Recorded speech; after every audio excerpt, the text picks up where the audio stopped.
Oh, hello there, you guys. Evie, the original master here. Hope I didn't scare you guys with the extreme close-up shots. I'm back again with another SpongeBob review for you guys today. So you're getting a second upload. So you're getting two SpongeBob videos in one day. First being my Bikini Idol episode from the Roblox series, and an episode reviewing from the actual TV show. So today I'll be reviewing Whirly Brains. Yes, I just saw the episode today on Kids Cartoons. I just saw a few out minutes ago. I just finished watching it, and as soon as I finished watching it, I stopped the video and I came here to Windows Movie Maker and pulled up the good old web camera. So basically, I'm going to review this episode for you guys to give you guys my thoughts about Whirly Brains and give you the goods and the bads of the episode.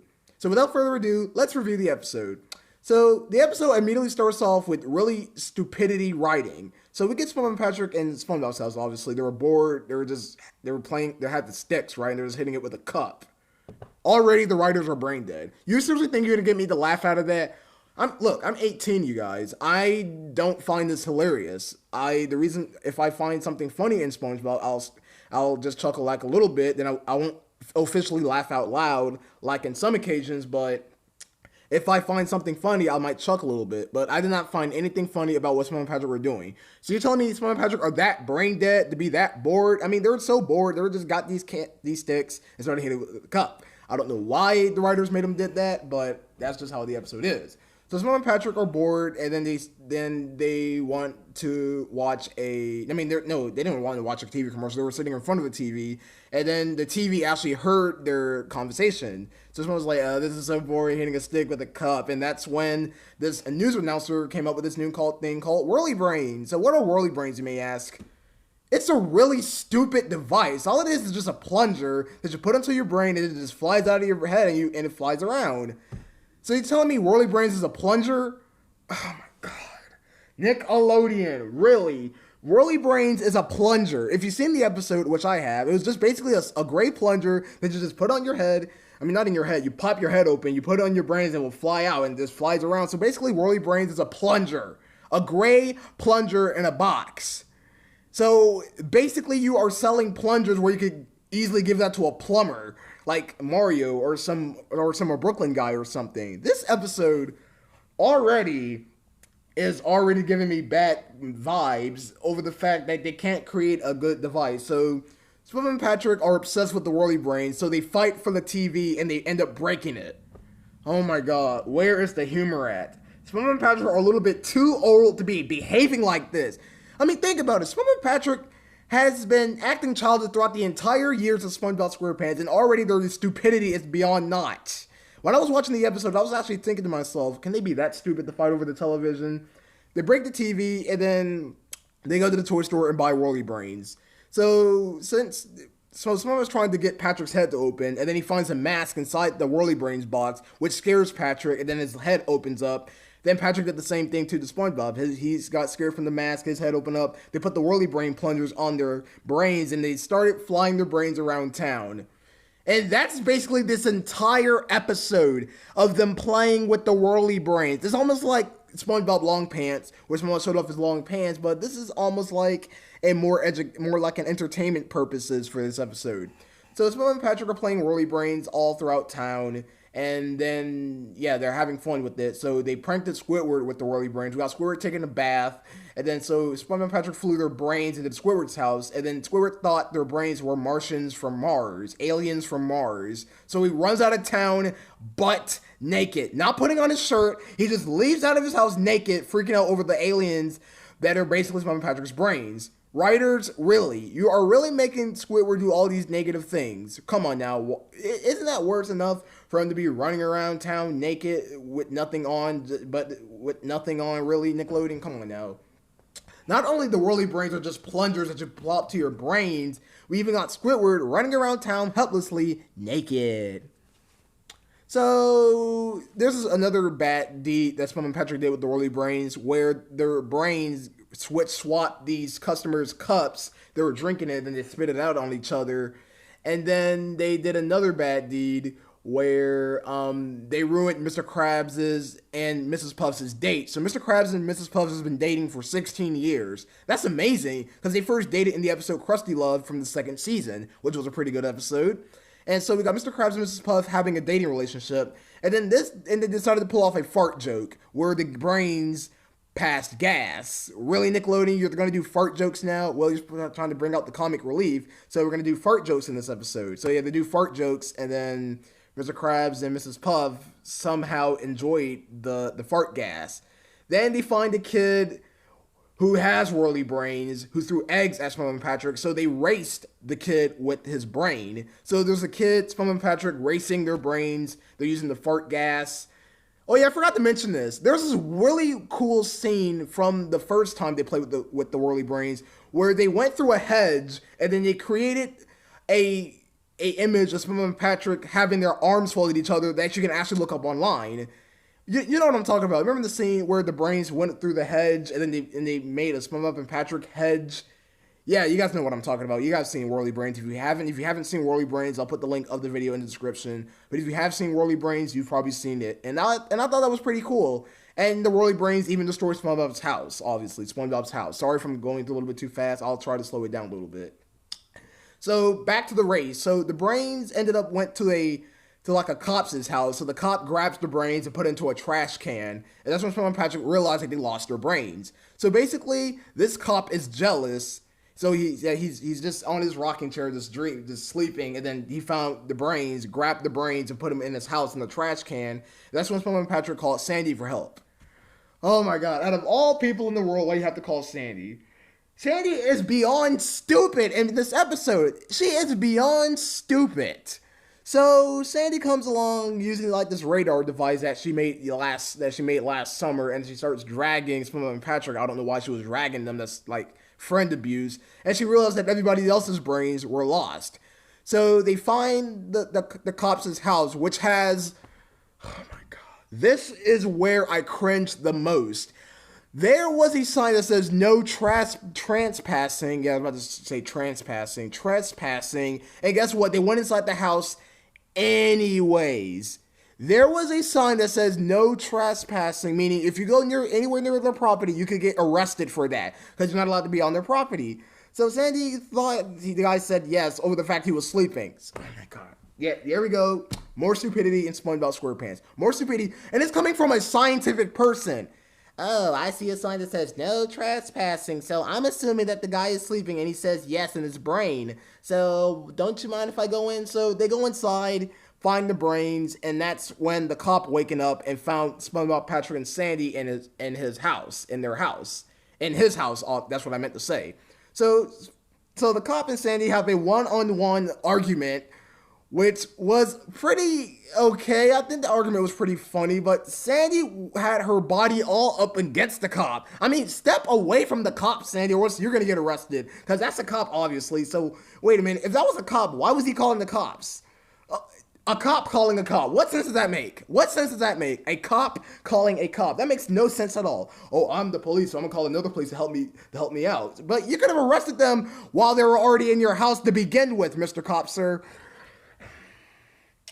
Whirly Brains is already ticking me off. It's already ticking me off of how dumb this episode is already. Not only the Whirly Brains toys were just plungers that you plop on your brain, we got a cop calling the cops. So SpongeBob and Patrick loves the sound of Sandy's aggressiveness, so they break a crate, freeing everybody's brains. So the brains return back to the correct owners, and then SpongeBob, Sandy, and Patrick leaves the cops' house, where the cop is upset that all he wanted was to fly around like the others. So SpongeBob, Sandy, and Patrick use the Whirly Brains to the cop. The cop is having fun flying around, and then that's ending the episode with Squidward still freaking out about the aliens from Mars. That's the ending of Whirly Brains. Whirly Brains. What do I give this episode? It was meh. It was meh. The episode really wasn't that amusing to me, you guys. The episode really was not that funny. It had some really funny moments. The only funny moment that I found it was kind of funny is when SpongeBob screamed at Patrick over the fact that he forced him to call for help. So like SpongeBob was screaming at Patrick because they needed help. So yes, and then the fart jokes from the brain was obviously not funny at all. That was just for comic relief. They were just fart jokes. And over the fact that Sandy's stupidity went over 9,000 when she went into a house that clearly had a no trespassing sign. I mean, if you went to that property, you will get arrested if the owner catches you. So yeah, and plus the cop was already calling the cop. The cop had a cop's hat on. I don't know if it was a cop. I don't know if it was a guy pretending to be a cop. I don't know if it was a guy who likes wearing cop hats. But I don't know the whole point of this. But this episode was just beyond meh. It was not a good episode, you guys. It was meh. The only good parts of this episode was the brains going through the hedge, creating the SpongeBob and Patrick hedge model. That was pretty cool. And that was pretty much about it. Whirly Brains gets a solid 4.5 stars out of 10 in my rating. This episode is the exact same rating as Sold and Layman Fortune. Nickelodeon, stop with your boring plots already. Stop with your boring plots. I can't believe Whirly Brains were just plungers that you plop on your brain and then you make them fly around and stuff. The episode was kind of disturbing, but it really... Oh yeah, I forgot to mention this. Bubble Bash was in this episode. That was another good part. Bubble Bass was in this episode, well, for only a brief moment. Stop making Bubble Bass only have a brief moment. What happened to his big moments like in the episode Pickles and Fun from the first season? See, Bubble Bass isn't the same like he was back then. That's why Bubble Bass was my favorite character. But now they're making him less and less and less attracting because they're only bringing him for like one screen time. Nickelodeon, think about your fans. Just like Squirrely and Fancy Son, who hasn't appeared in any other episode since. Sorry, you guys, for this really crazy review. Hope you guys enjoyed my review for Whirly Brains from SpongeBob SquarePants. I'll put the link of the episode in the description below for you guys to check it out if you haven't seen it. Hope you guys enjoyed this video. Whirly Brains gets a 4.5, 5 stars out of 10. Dumb, the fact that Sandy went into a house with SpongeBob and Patrick over the fact there's a no trespassing sign, and she thought the guy sleeping in the rocking chair said he will say yes if you mind to go inside your house. And Sandy trying to be aggressive really wasn't that great. It was not. Sandy tries her hardest to be aggressive, but at the same time is not working. Over the fact that her whole body weight was up against the guy, and then yeah, it was really unnecessary and unfitting. So yeah, Whirly Brains gets a 4.5 stars out of 10 in my book. Thanks for watching. Peace out. Greetings, Internet. EB, the original master here. And this video will be going out Friday. That is right, you guys. Friday, December the 13th. You guys will be getting this video. Today, I want to review another SpongeBob episode because right now, technically, I don't have any plans of major uploads for currently right now. And I just want to throw in some randomness. So right now, it is 9:15 p.m. And I'll be going to sleep as soon as this video is uploaded. So this video will be coming out on Friday, and here's another thing that I want to mention. Please keep the comments strong, because lately I've been uploading these videos and I've been having no comments lately, or only gotten one. I don't know if everybody's busy right now, but I would like to get some comments because I want my videos to get stronger. So today I'll be reviewing Mermaid Pants from SpongeBob SquarePants. And guys, I am sorry if this upsets you guys. If you loved this episode, I highly respect your opinion. But I'm sorry, you guys. Mermaid Pants was not my favorite Mermaid Man and Barnacle Boy related episode. I think the episode was rushed. I think the humor was nowhere to be found. And I think this episode could have been a lot better if I squeezed in these little details. So basically, Mermaid Pants is basically SpongeBob's and Patrick's playdate of Mermaid Man and Barnacle Boy. Now, I do highly respect them making this episode to remember the voice actor of Mermaid Man. I think it was Ernest Boring or something. Yeah, I think that was his name. But he died. Yes, he passed away in 2012, and I highly respect his death. So I think this episode was to have loving memory of him. But over the fact that this episode was even a thing, it just pushes my limits. I don't think Mermaid Man was I don't think Mermaid Man. I'm sorry. I don't think Mermaid Pants was a really good episode, you guys. I thought the jokes and humor wasn't there. I mean, lots of people are on the internet saying that this episode was amazing, just like people saying Whirly Brains was amazing. But I just saw a rant on Whirly Brains And they gave that review a really slow rating, like a 1 out of 10 or something. That was their rant on Whirly Brains. My opinion, I gave that rating a 4.5 out of 10. But I'm thinking about lowering it down a little bit to a notch. But let's not get off topic anymore. So basically, Mermaid Pants was just SpongeBob and Patrick playing Mermaid Man and Barnacle Boy, obviously, and then Squidward gets upset about it. And that's basically this entire episode. This episode could have been a whole lot better if they took this idea up a notch, but they didn't. So, their stupidity playing Mermaid and Barnacle Boy pisses off Squidward, and then he ends up going to work, where we get SpongeBob and Patrick singing the Mermaid and Barnacle Boy theme song, which I thought was highly ridiculously stupid. Guys, Season 10... Yes, this is an episode from Season 10. Yes, Season 10 started off with Whirly Brain. So Whirly Brains and Mermaid Pants is officially the first episode of the 10th season, coming out in October. And then The Whole Tooth, I believe, came out in December of, I think that was the second episode of Season 2. Season 10. I'm sorry, I said Season 2. I meant to say Season 10. So, Mr. Krabs then goes like he has like a comic book collection or some crap, and then he finds out he's a comic book geek, and then they play supervillains, which just brainwashes the entire episode. Why couldn't this episode have a real villain? Why should they make an episode where they play Mermaid and Barnacle Boy, where we can actually have an official plot for this episode? But no, this entire episode was SpongeBob, Patrick, Mr. Krabs, and Squidward playing a nice little game of Mermaid and Barnacle Boy with no villains from Mermaid and Barnacle Boy. Where's the Dirty Bubble? Where's Man Ray? Where's those characters? Why aren't they in this episode? Tell me, Nickelodeon, why didn't you add those two main villains of the Mermaid and Barnacle Boy franchise in your episode? And then the whole the entire evil atmosphere was not even great. Why did they have to use the Krusty Krab as the secret evil headquarters? This episode could have been better if Nickelodeon just came up with a completely different headquarters for this episode. But no, they were brain dead and decided to use the Krusty Krab as the evil headquarters. And then instead of like boiling them in like lava or something, it's just like, I think it was like hot grease or something. And that just defeats the whole humor of this episode. Nickelodeon is coming to a point where I do not want to support them anymore, because all they're going to do is release more filler episodes for the kids to watch. And seriously, what humor did this episode even provide? Let's squeeze in Whirly Brains back again.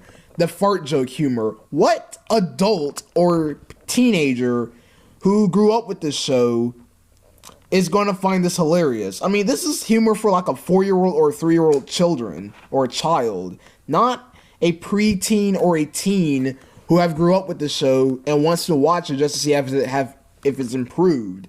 Lots of people say they stopped watching it after the 4th season because it gotten bad, but hey, it's not bad to go back and forth and watch the episode. In my opinion, Mermaid Pants isn't the great of an episode. I think the episode was rushed. I think this episode could have been better if they had them designing an actual evil headquarters out in the middle of nowhere, not at the Krusty Krab. Then this episode could have been a lot better. Or if they had an actual villain from the Mermaid and Barnacle Boy series instead of Mr. Krabs and Squidward being the villains. Seriously? In fact, Squidward didn't do his job well as a villain. And then I think like towards the ending of the episode, they destroyed the Krusty Krab, and then you got SpongeBob and Patrick like on the dirt road, scooting their little butts all the way back home, I guess, with that really god-awful narrator who's trying to be funny. Potato pal, let us chop, or some garbage. I don't know what he was saying. But other than that, this whole episode was just filler. Mermaid Pants, in my book, gets a solid 3.5 stars out of 10. Sorry, you guys. I am so sorry if my humor is completely different than yours. But if I don't find this episode funny, I just don't find it funny. I do agree with everybody. I do agree. The characters have indeed changed. Because Patrick's stupidity is beyond notch in Season 10. they obviously changed these characters' personalities because these characters went from smart to completely brain dead. Nickelodeon, what happened? Oh yeah, by the way, you guys, I am going to put the link of Mermaid Pants of kids cartoons in the description below, and I'm also put another link called User Ben. If you guys don't know, User Ben is this fellow YouTuber who I've seen a couple of days ago, where he just keeps making non-stop SpongeBob rants and Nickelodeon rants throughout his channel. If you want to get a sneak peek of his little channel, I'll put the link of his channel in the description below. I don't know what state he's from. He's probably from the United States, but he doesn't go into full details about his channel. He just rants about SpongeBob 24/7, which doesn't surprise me. But yes, Mermaid Pants, in my opinion, gets a solid 3.5 stars out of 10. The episode was bland. I thought this episode could have been better if they had a better story write-up, if they had an actual villain. I mean, the episode Super Friends was so much better. I mean, Super Friends was a really good episode. To have all the characters playing as different superheroes. And that episode right there was actually pretty good. Super Friends, where Barnacle Boy joined the dark side. That was pretty interesting. Way better than Mermaid Pants. Way better than Mermaid Pants. But I do highly respect them making this episode to remember a really good voice actor for the SpongeBob SquarePants universe, which is the guy who voiced it, Merman, of course. Yes, he died. He died. And I highly respect his death. So yeah, rest in peace, voice actor Mermaid Man. You will not be missed. But Nickelodeon, step up your game. This episode was a pile of trash. This episode could have been better if you could have made the story a lot more interesting, and instead of them actually playing Mermaid and Barnacle Boy, they actually defeat one of a villain. I mean, seriously, why couldn't this episode have been better? This episode could have been a whole lot better, but no. Nickelodeon, like always, rushes through their episodes, make it 11 minutes as possible, and make the dumb little kids laugh at it, think it's hilarious. But at the end, this episode was not funny at all. It was just filler, trash, and this episode could have been a whole lot better if they took this episode a lot more seriously by making a real villain, either a returning villain or a new villain to the Mermaid and Barnacle Boy series, and have a better atmosphere of the episode. But no, Nickelodeon just likes to rush their episodes because they don't have better things to do. They just want money, and they make money by making trash episodes and thinking that is acceptable, but at the end, the viewer said it's not. Hope you guys enjoyed my review of Mermaid Pants. Yes, really long video. Again, please keep the comments strong. I would like to see comments in this video. I do not want to come to this channel seeing 1 to no comments in my videos because I want to see everybody's opinions of what I have to provide.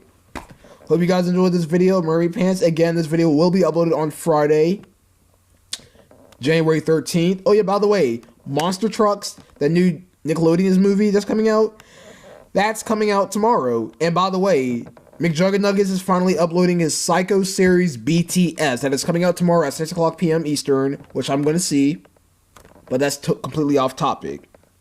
Hope you guys enjoyed my review for Mermaid Pants. See you guys later. Peace out, YouTubers. This is EB, the original master, signing off yet again. Ooh. Hello everyone, EB, the original master here. And today it is June 3rd, 2017, and it's a Saturday morning. And I'm here to give you guys my review on Unreal Estate and Code Yellow from SpongeBob SquarePants that aired today on Nickelodeon at 10 o'clock a.m.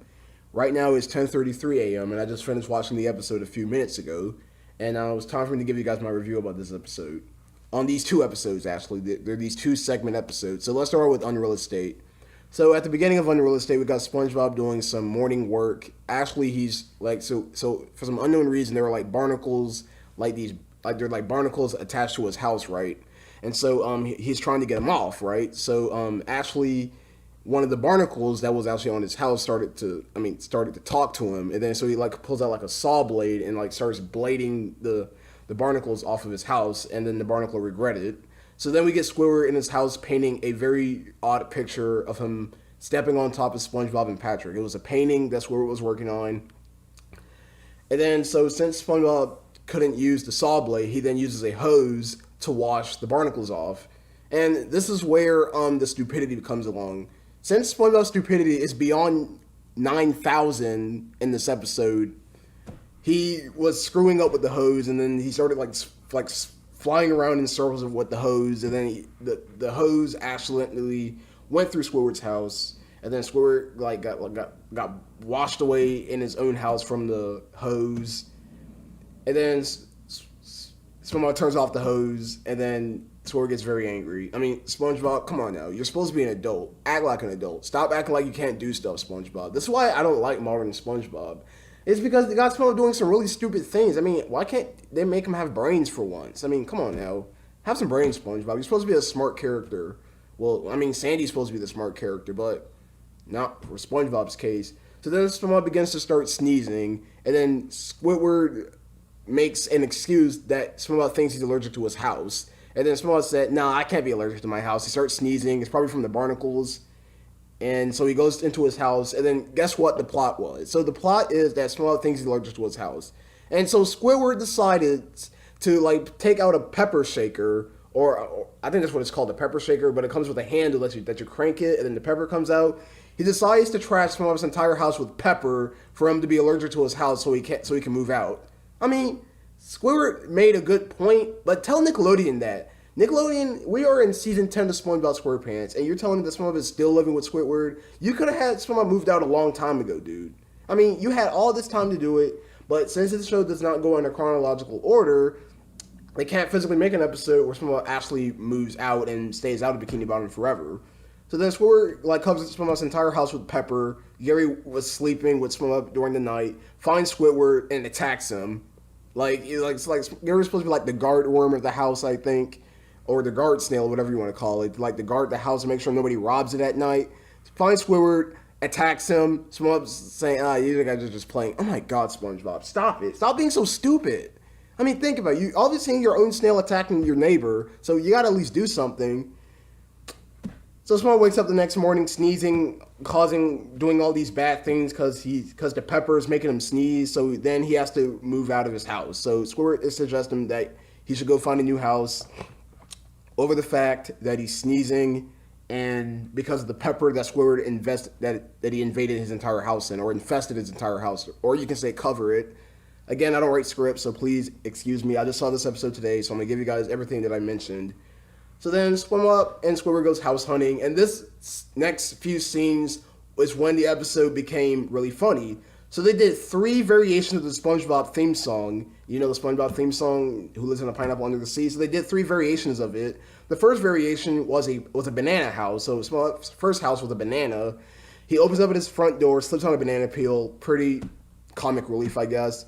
The second SpongeBob theme song variation was a hot chili pepper. So SpongeBob comes out of a hot chili pepper. He's on fire. The hand comes in with a hose and sprays him with water. And then the final SpongeBob transition theme song was a sandwich. So it was God, I'm stuttering. All right, forget about that. Just forget it. Just forget it. Again, my speech is crazy. I talk fast. Ignore everything that I said. Please ignore that. So the third variation of the SpongeBob theme song was SpongeBob living in a Parmesan chicken sandwich. He then becomes fat, knocks the door, breaks the door off, eats the chicken Parmesan sandwich.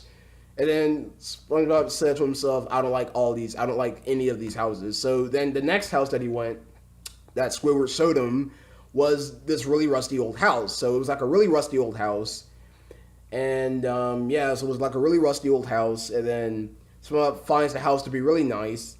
And then, so this really annoying scene is when SpongeBob was found like a staircase.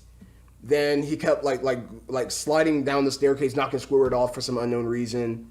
But that's the scene that I want to save for last. So let's talk about these other 2 houses that SpongeBob and Squidward went to. So after the sandwich, the banana, and the hot chili pepper houses, the reason why I wanted to get to that rusty house scene first, because that was the scene that I really didn't like that much.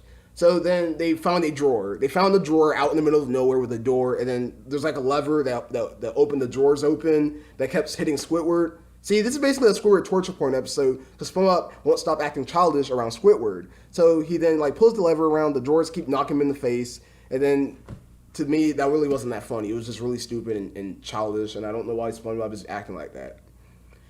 Then we got this really cool scene of a realistic dining room. So it was a dining room area. So they ended up living in a fish tank where the camera pans out and we see these actual real people. So they actually had like CGI realistic people in this episode. I mean, I really like it when SpongeBob throws out these realistic tones because it kind of makes the episode unique. So yeah, I thought that scene was pretty unique. So got them living in the fish tank, but hey, it's SpongeBob SquarePants. Why don't you slap them in the fish tank? Then Squidward then kicks SpongeBob out of the house, the old rusty house that Squidward showed SpongeBob a few minutes ago, so that he could live in it. So SpongeBob is left homeless while Squidward is living in this house, goes to bed. Turns out to be that it's a rocket ship because he found an alarm clock. He started pressing it, and then it started a countdown, and then it turned out to be it was a rocket ship that Squidward was living in. So the rocket ship flew up in space. Squidward is in zero gravity space. The rocket ship heads back to Earth, crash lands, and then Squidward tells SpongeBob that he can have his house. So since Squidward's rocket ship house got destroyed, Squidward went back to his old house to see that SpongeBob has painted it to his house. You know what I mean. SpongeBob got a paint bucket, an orange paint bucket, and painted it the same color as his pineapple. In fact, there were some really dumb moments where SpongeBob and the pineapple having some great moments. That was kind of weird. Ending of the episode, Patrick has a brief cameo, eats SpongeBob's house, and then Squidward has to live in Patrick's Rock from now on, since Squidward said that SpongeBob could have his house that he could live in forever. So that was Unreal Estate. This episode was alright. I mean, it wasn't that bad, but I actually did like the theme song variations of the banana, the hot chili pepper, and the sandwich. I thought that was pretty creative. And then it was kind of predictable when Squidward said, what if it would be sad if you were allergic to your house? Oh, you can't be allergic to a house. But seriously, pepper? Really, Nickelodeon? You're really telling me you wanted Squidward to think that's what made us... No. Here's what I thought the episode actually was. I thought SpongeBob's house was actually going to be... I don't know, like allergic to, like he was actually going to be really allergic to it. But no, it was just Squidward taking out a pepper shaker and then just invading his whole house with pepper. Really? That's how you're going to do it? Nickelodeon, you need to stop making your plot so predictable and make it very unique so we can all fall upon it. So my overall rating for Unreal Estate, I might give this a 6 out of 10. It's not the greatest, it was alright. It was a meh episode. I'm going to put it as meh because it was alright. I mean, I did like some of the variations. I actually did like the realistic CGI stuff that they used for this episode, but the whole pepper thing, that's what it did, was pretty stupid, and I really didn't like that at all. I thought it was pretty predictable, and it was pretty lazy. They could have did a lot better if they thought of a different way of how SpongeBob could be allergic to his house. So my episode rating for Unreal Estate is a 6 out of 10. Now let's talk about his sister episode, Code Yellow. So in Code Yellow, Squidward is out taking a walk, looking at a mirror, checking his nose because he's going to get a nose job. Actually, he was going to get a plastic surgeon from a doctor. And then he starts looking in the mirror, just walking, checking his nose. SpongeBob comes along. I don't know why, but yeah, SpongeBob has to appear in these episodes because it's called SpongeBob SquarePants. SpongeBob hears about Squidward going to the hospital to do a nose job, so he then takes his bicycle that he had from the boating school episode, the little unicycle bicycle. I'm gonna call it a unicycle because it's not a bicycle, it's a unicycle. So SpongeBob takes Squidward to the hospital with his unicycle and a trash can. They crash into the front entrance of the hospital where the nurse found Squidward for his nose job. So then SpongeBob tags along to be actually one of the doctors. So SpongeBob becomes one of the doctors for this surgery. And then, so first they set it up to Squidward's room. And then SpongeBob shows up in Squidward's room saying, hey, I'll be your plastic surgeon. Squidward freaks out. SpongeBob redecorates the whole room with all these teddy bears and all these girly stuff and whatnot. Like, there's like this really hilarious scene of this episode where Squidward was morphed into a teddy bear suit where the teddy bear had like a heart in the center and said, I love you. And Squidward just freaked out. Like, he really freaked out about that. It was very funny to see this sponge being so childish and beyond mean, trying to annoy his neighbor. Hold up a second, you guys. I need to make sure that this is plugged in all the way. All right, there we go. Okay, so back to the episode. So then SpongeBob goes to these other different rooms in the hospital to do some coding stuff, like to do actual doctor things. So I was then toured around the hospital to do some plastic surgery. So the first one, this one fish was coughing really badly. So then SpongeBob takes out a chicken's feather, tickles the guy. He throws up his keys, and then SpongeBob saved his life. The next patient that SpongeBob had to take care of was an Olympic runner. So this Olympic runner, his legs technically was all messed up. So it showed an X-ray, and it looked like pretty much all of his bones and his body was shattered. So what SpongeBob did was he took a fish skeleton model and he shoves it into the guy's mouth, the Olympic runner's mouth. All of the bones in his body came out of his mouth, shoves the skeleton model of the fish into his body, and the guy comes back to normal. When I saw that, I was like really, really disgusted, because to see SpongeBob using a skeleton model instead of actual skeleton bones of the fish, obviously. So it was kind of weird to see that, but very hilarious at the same time to see SpongeBob literally taking a skeleton model of a fish and replacing it as a new set of bones, I believe. I mean, it's not real bones, it's actually plastic, so that's kind of weird. And then, so SpongeBob's next patient was Mrs. Puff. Yes, Mrs. Puff had a brief cameo in this episode where she couldn't puff up again. Kind of remind me from Demolition Doofus from season 8, where Mrs. Puff lost her puffing ability due to SpongeBob's stupid driving abilities. So SpongeBob's childish levels goes beyond 9,000 again. He then pretends that the lung machine is a car. He breaks the lever. I mean, he doesn't break it. He pushes against the lever. The lung machine starts to drives around the hospital, knocking people over, crashes into the windows because SpongeBob broke the levers. Mrs. Puff has her puffing abilities again from the air outside, and so she says, "Oh, you're not going to get your license." That does not surprise me because it's the same running gag, and I don't know why people think that's funny. And so SpongeBob's last patient was Squidward. So SpongeBob was finally going to do the plastic surgery for Squidward, and he uses a spatula. He uses a spatula to do the plastic surgery with. So there's like a array of windows of these doctor's office watching SpongeBob performing the surgery, and this surgery was pretty weird because SpongeBob was actually using a spatula to do surgery on Squidward. So when he was doing the surgery, he chopped up his body, used him as sushi. Weird. Ink started squirting out. He then used a saw, not a chainsaw, a regular saw. He saws his body up. Body pieces just comes out. And then SpongeBob does these very bad surgery techniques. Then one of the doctors was a really small doctor. He wanted to see the surgery. So he accidentally goes into Squidward's nose, starts squirming around in Squidward's body, and then Squidward starts squirming around in the hospital bed. And then the remaining of this episode was SpongeBob giving Squidward all these different noses. An elephant's trunk, a log, Squilliam Fancy Son as a cameo. My gosh, he came back, but as a cameo, which I'm very disappointed with. But hey, at least he came back. Then last but not least, SpongeBob gave Squidward back his regular old nose. And then SpongeBob has to go back to the Krusty Krab as his actual job, ending Code Yellow. So, Code Yellow, it was an okay episode also. I mean, it wasn't that boring, but I thought the whole Squidward torture porn was used way too much in both this episode and Unreal Estate. But seriously, Unreal Estate, Squidward using a pepper shaker, cranking it, and peppering SpongeBob's entire household. Come on, Nickelodeon. You could have thought of something really creative than that. Really, Nickelodeon? Come on now. Be creative with your next episode that comes out. So, my overall rating for Code Yellow is a... let me think. What am I give my rating for Code Yellow? I'll give this episode the same rating as Unreal Estate, a 6 out of 10. They weren't bad, but they could have did a little bit better with this. I didn't like the fact that SpongeBob's stupidity was crazy. And I mean, I didn't like SpongeBob's humor in this episode, in these two episodes.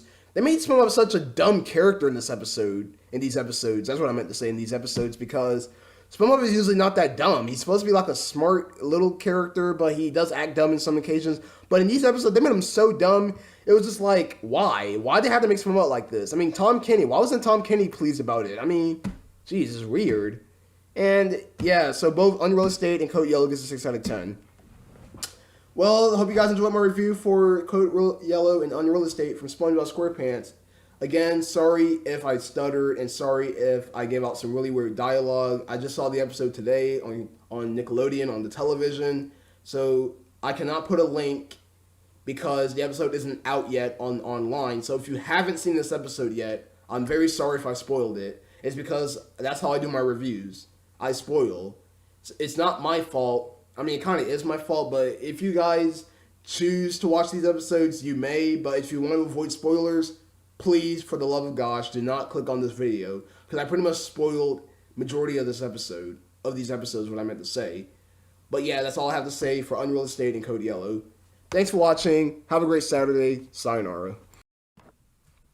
Hi you guys, EB the Original Master here, and today is March the 5th, 2017, and it's 4:17 in the morning where I'm recording this video, and I am here to give you guys another SpongeBob SquarePants review for you guys.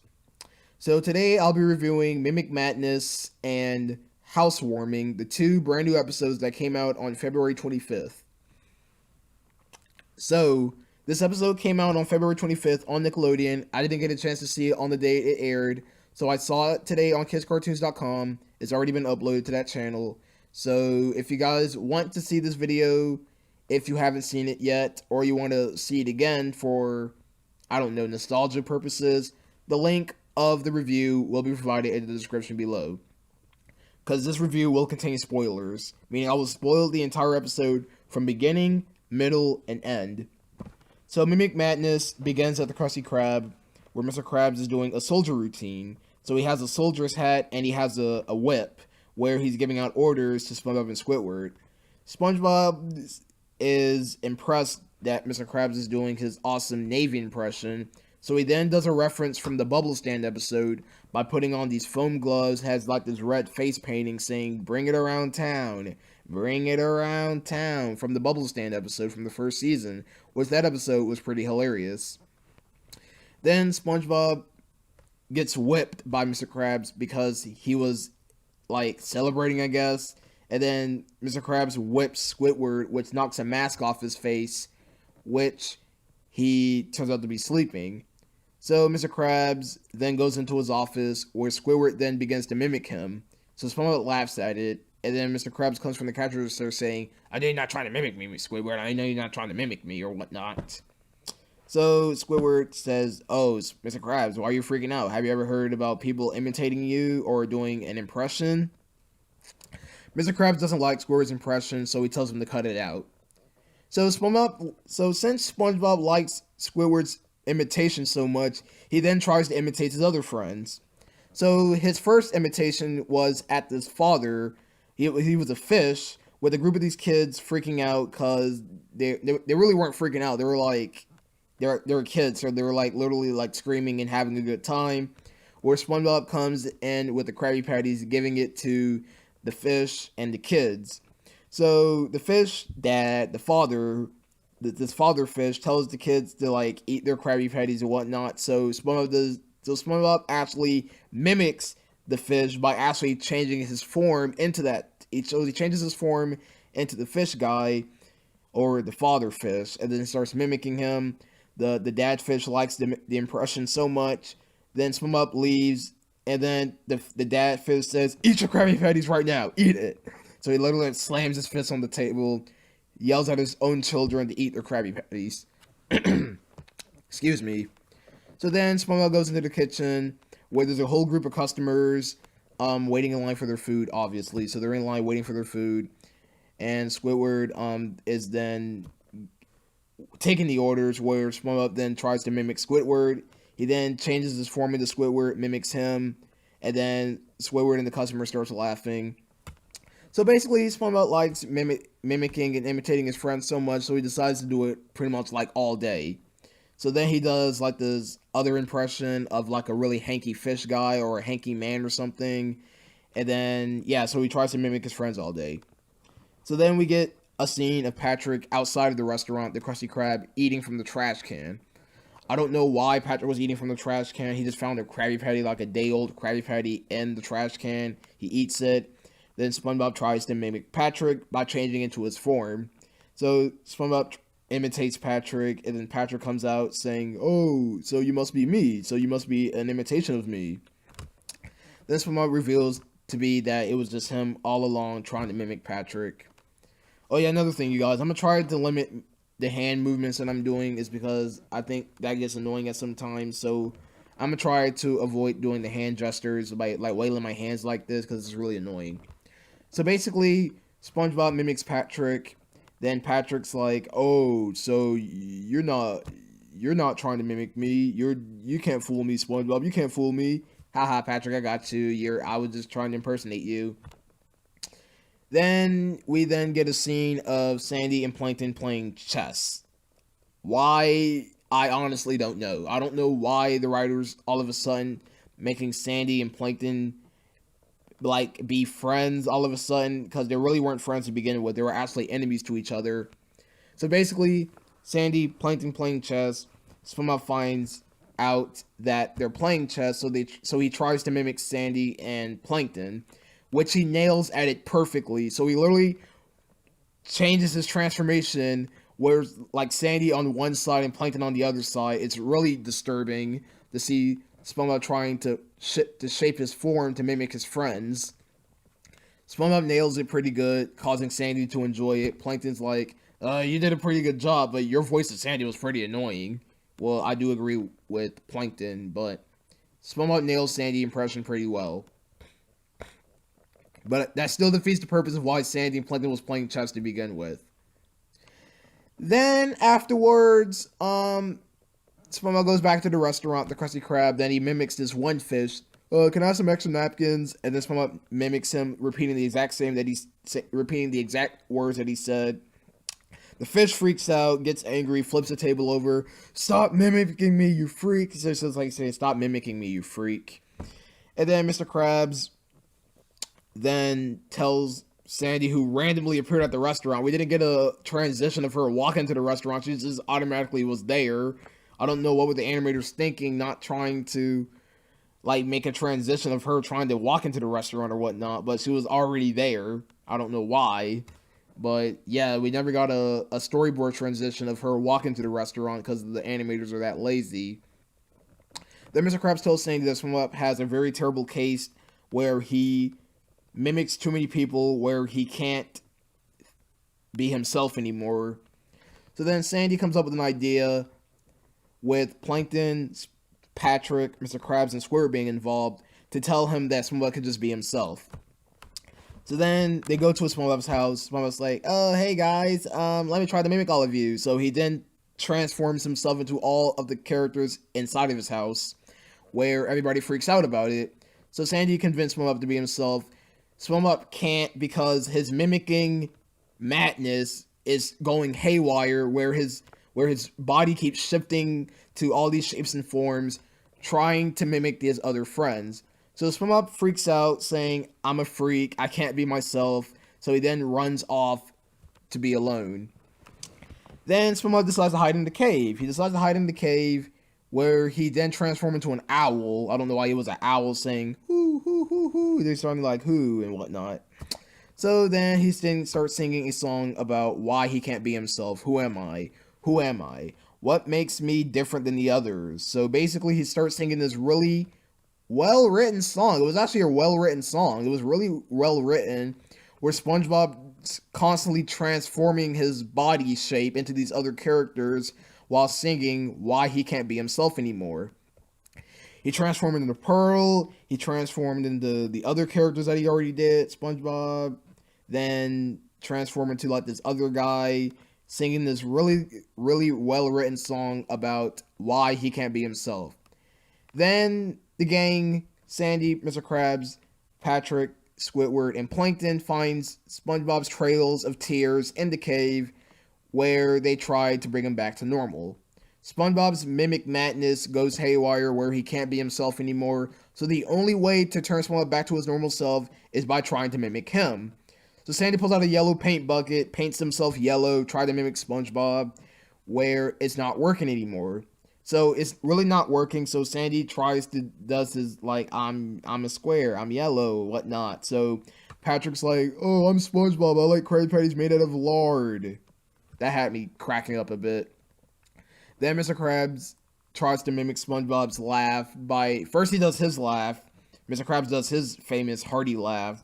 Then he screws up that he tried to do SpongeBob's laugh, which is pretty creepy. Oh yeah, another creepy scene is where Mr. Krabs find out that SpongeBob was right behind him trying to mimic him in the restaurant before he did the little song about who was he, who am I, whatnot. So then the only way to cure him is by saying I'm ready, I'm ready, I'm ready, I'm ready. SpongeBob turns back to normal, and then his mimic madness is finally gone. So then SpongeBob says, it's okay to mimic your friends, but more importantly is to be yourself. Everybody then transforms into SpongeBob, starts laughing like SpongeBob. SpongeBob tags along, laughing along with them. Where Squidward when Squidward's mimic of SpongeBob was Squidward, there were like two Squidwards inside of his eyeballs saying, get me out of here, get me out of here. Thus ending Mimic Madness. So, Mimic Madness, I'll give this episode a 7 out of 10. It was alright. It was a pretty decent episode of SpongeBob trying to mimic his friends. Pretty hilarious. I like the part where SpongeBob mimicked the narrator over the fact that Tom Kenny both plays a narrator and SpongeBob and Gary. So, Mimic Madness gets a solid 7 out of 10. It was alright of SpongeBob transforming to all of his friends trying to mimic them. But that really is kind of disturbing. Now let's talk about its sister episode, Housewarming. It's warming, not warming. It's warming. WORMING. Housewarming. So the episode begins. It's at night. SpongeBob and Gary are sleeping. And then a worm randomly comes into SpongeBob's house. So a worm is sneaking into SpongeBob's house. Goes inside of his hole to live in there. At first, we don't know why this worm is living in the SpongeBob's holes, but that will be explained later in the episode.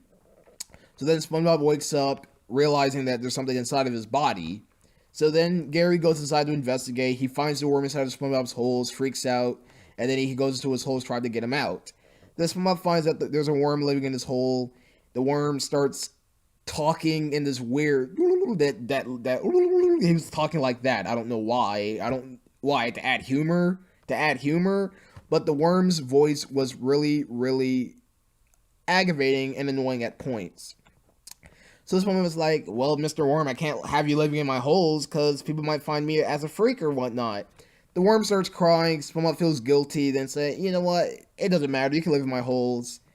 And that's where the worm decides to live in SpongeBob's hole. But that turned out to be a really bad situation because the worm that lived in SpongeBob... So the worm that was currently living in SpongeBob's holes, obviously, decides to bring his other worm friends who all came in an airplane. So he had like these airplane signals. An airplane comes out of nowhere, drops these other worms into his holes. Then they start throwing a house party in his holes. And it was really funny. This was really hilarious to see the fact that all these worms just living in SpongeBob's holes just to have a party. There were like these disco lights shooting out of his holes with this really upbeat techno music. And then it kept SpongeBob up all night. So SpongeBob literally stayed up all night dancing inside of his house because of the worms were throwing a party inside of his house or his holes. So then the next day arrives. Gary was annoyed from the party, and then he shows a sign saying that SpongeBob needs to be at work on time. So SpongeBob then goes to work. First he has to take a shower, but since the worms are living inside of his holes, Gary said, you know what, SpongeBob, I had it with you. You can't live here anymore if you're going to have these worms living inside of you, so I'm going to have to kick you out. Sorry for the stuttering. I don't write scripts. You just have to understand that. So then SpongeBob goes to work without taking a shower. Mr. Krabs smells SpongeBob all musty and whatnot, all disgusting and musty. So then he finds out that the worms are living inside of his holes, and SpongeBob tries to hide them. And there's like this one part where the worm pull out a trash can and dumps dirt on the grill. Mr. Krabs has it, tells Squidward to kick SpongeBob out. So Squidward kicks SpongeBob out of the restaurant, where SpongeBob is upset that the worms are taking over his holes. So the worms are the only cause of SpongeBob's getting kicked out of the restaurant because Mr. Krabs doesn't want the worms living in SpongeBob's holes. So literally, then Plankton comes out of nowhere. Plankton comes out of nowhere where SpongeBob wants Plankton to get the worms out of his holes. So Plankton comes out with his blowtorch, goes inside the holes. The worms party somehow causes Plankton to get attacked. So when Plankton goes inside the holes, so Plankton goes inside SpongeBob's holes, tried to stop the worms, but then Plankton got attacked. He got attacked. He comes out of the holes, all beaten up. You're on your own. Plankton's like, you're on your own, SpongeBob, because I've helped out, but it didn't turn out to be the way it was. So SpongeBob is then freaking out because the worms are still in his holes. He tries to go to Gary's house. I mean, SpongeBob's house, obviously. That's what I meant to say. SpongeBob's house, where Gary lives. Gary doesn't want SpongeBob living there unless the worms are out. So he then goes to Patrick's place for help. But then the worms freaks out Patrick. Oh no, there's a group of worms attacking you, SpongeBob. Get out of here. But Patrick, it's me. Patrick closes rock. So then he asks Squidward for help, where he wants a hug. So SpongeBob literally wants a hug. He wants a hug from Squidward, but the worms are causing him to like have all these weird disgustingness. I mean, literally, there's like these worms coming out of his holes. He wants a hug from Squidward. Squidward freaks out, gets a gardening hose, and starts spraying SpongeBob with water. This was hilarious. Just here, Squidward freaking out, grabs the gardening hose, tries to squirt SpongeBob with water. So literally, SpongeBob has to live with these worms now by calling himself SpongeBob SquarePants. Starts laughing annoyingly. The worms had it with SpongeBob's laughter. Gets on a bus, drives out of SpongeBob's holes, goes into Squidward's place, throws a party at his house, causing Squidward to freak out, saying, "I need a hug too." And that's the ending of the episode. Yeah, that's the ending of Housewarming, where SpongeBob names his worm friend Prickly. So he names his friend I think Pickles. I think it's either Pickles or Prickly. So he names his worm Prickly, and then we got this really, really good animated cinematic of how Prickly the worm got into SpongeBob's holes to begin with. So literally, he lived in a can. There was these clams that kept annoying him. So he got a boot, throws that at the clams. He then tries to mail the clam to away from his can house as possible, far away as possible. So the ending of the episode was literally how Prickly the worm got into SpongeBob's house to begin with. He was trying to relax. There was a clam annoying him. He then leaves a trail of beans that leads inside of the can. And then he finds SpongeBob's house at the very end. And that's how Prickly the worm got into SpongeBob's house. Now, this is actually a pretty good ending of how the episode began. So they began the episode at the ending of the episode. And at the ending of the episode was the beginning of the episode. Yeah, you know what that means. Overall, Housewarming, as short as the episode was, this episode was meh. I'm sorry, you guys. Housewarming did have some funny moments, but this episode was really, really short. It was a really short episode, had really no big story plots into it. It was just a really, really short, bland episode. I mean, it was kind of bland, but it was funny how the house party was taking place in SpongeBob's holes from the worms because the worms need a place to stay. But overall, Housewarming gets a solid 6 out of 10, while Mimic Madness gets a 7 because of how creative that episode was, of how SpongeBob tried to mimic his friends by changing his shapes and forms. So those are my review. That's my review for Mimic Madness and Housewarming for SpongeBob SquarePants. Mimic Madness gets a 7 out of 10, while Housewarming gets a 6. Hope you guys enjoyed this episode review. Both episodes were alright, but I wish Housewarming was a little bit better than Mimic Madness. Again, I'll put the link of these episodes in the description below. Hope you guys enjoyed this video. I'll see you guys next time with more SpongeBob reviews. Peace out. Hello everyone, EB the Original Master here. And you know what it is. It's Sunday, April the 2nd, and you know what that means. I finally watched Krusty Catering and Snoozy Loos from SpongeBob. And boy, were these episodes really fun to watch. I enjoyed every last bit of these 2 episodes. Sorry about that, you guys. So yeah, you know the deal. Sundays I sit in the same location watching these episodes and giving you guys my honest opinions about them. So yeah, I just watched Snoozy Lose and Krusty Catering online, and both of these episodes were pretty hilarious. So Snoozy Lose, um, it began with a really boring start where we got Squidward. He can't sleep. So basically, the reason why he can't sleep is because that he has a audition at the Bikini Bottom Philharmonic where he is going there for an audition, and then he can't go. I mean, he has to go to it, but he's very tired. And according to the episode, he hasn't slept in 3 days. I mean, so what? Why? Why haven't you slept in 3 days, Squidward? Is it because you're nervous about this audition that you can't sleep or whatnot? I mean, come on now, 3 days of no sleep, and you have this big audition that you have to go to. So then we get a really pointless scene of SpongeBob and Patrick drinking soda and burping really loud at the middle of the night. I mean, seriously, they're supposed to be in bed sleeping. What makes you think SpongeBob and Patrick are just going to stay up to half of the night drinking soda and just burping it out really loud? I mean, that was really weird. Then, Squidward tells him to be quiet, and then Patrick congratulates Squidward for not sleeping for 3 days. Really? And then, so SpongeBob and Patrick, understands that Squidward needs to go to this audition, so SpongeBob agrees with it. He suggests Squidward to go out and take a walk. So Squidward goes out to take a walk in the middle of the night. He then sees everybody else sleeping. He finds these worms sleeping. He then goes nearby a TV store where there's like sheeps like jumping over a fence and whatnot while he's walking. And then he ends up walking into SpongeBob's place instead of his. And then SpongeBob, Patrick, and Gary are watching television while Squidward just falls asleep on the middle of SpongeBob's floor. And then SpongeBob decides to use Squidward as a blanket for him to fall asleep. The next day arrives.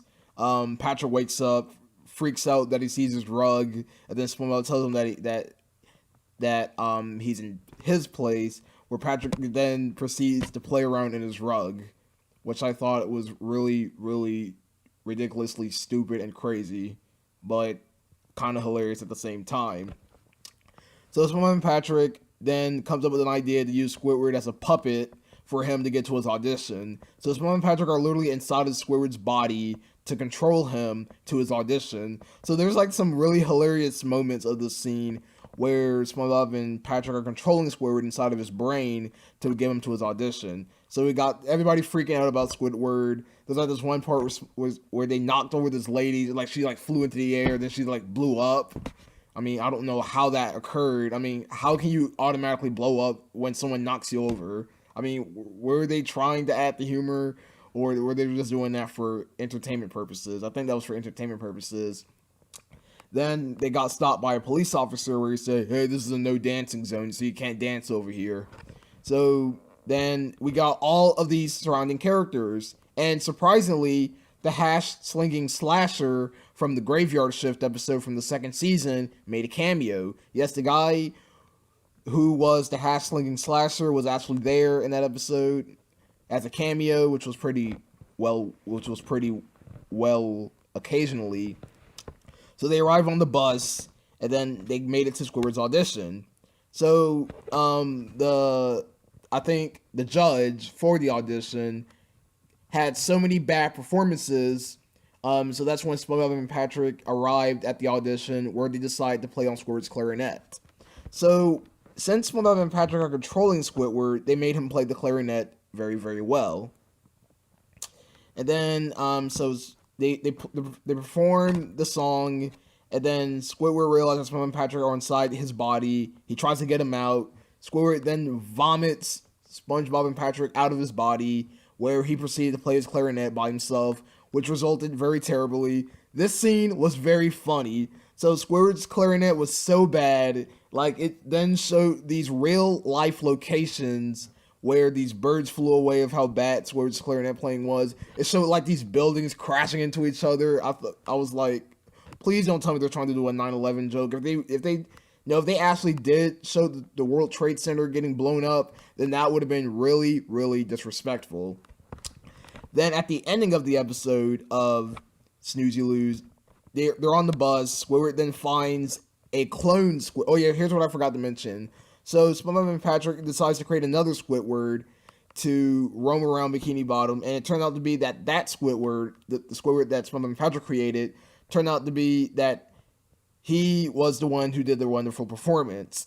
So then we get the clone Squidward like playing on like no. So he then grabs one of the buildings and uses it as a clarinet. Everybody started clapping for him, ending Snooze You Lose. Snooze You Lose was a pretty funny episode. It started out really weak, then the humor increased dramatically. This episode was really funny. I actually enjoyed it. I actually give this episode a 9 out of 10. This episode was that funny. I'm actually impressed. So yeah, Snooze You Lose gets a 9 out of 10. Now let's move on to a sister episode, Krusty Catering. Now Krusty Catering, Krusty Catering.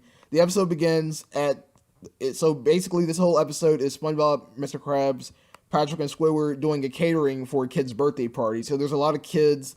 So it's a kid's birthday party. The kids are having fun, and then so Squidward comes out of a cart with the word Krusty Catering on it, with him delivering the kids their Krabby Patties. And then since the kids are very, very rude and they're crazy and whatnot, then things does not turn out to be as well. So then the kids start freaking out. Like there's like this one kid who's like stood there screaming at the top of his lungs, and that just had me dying.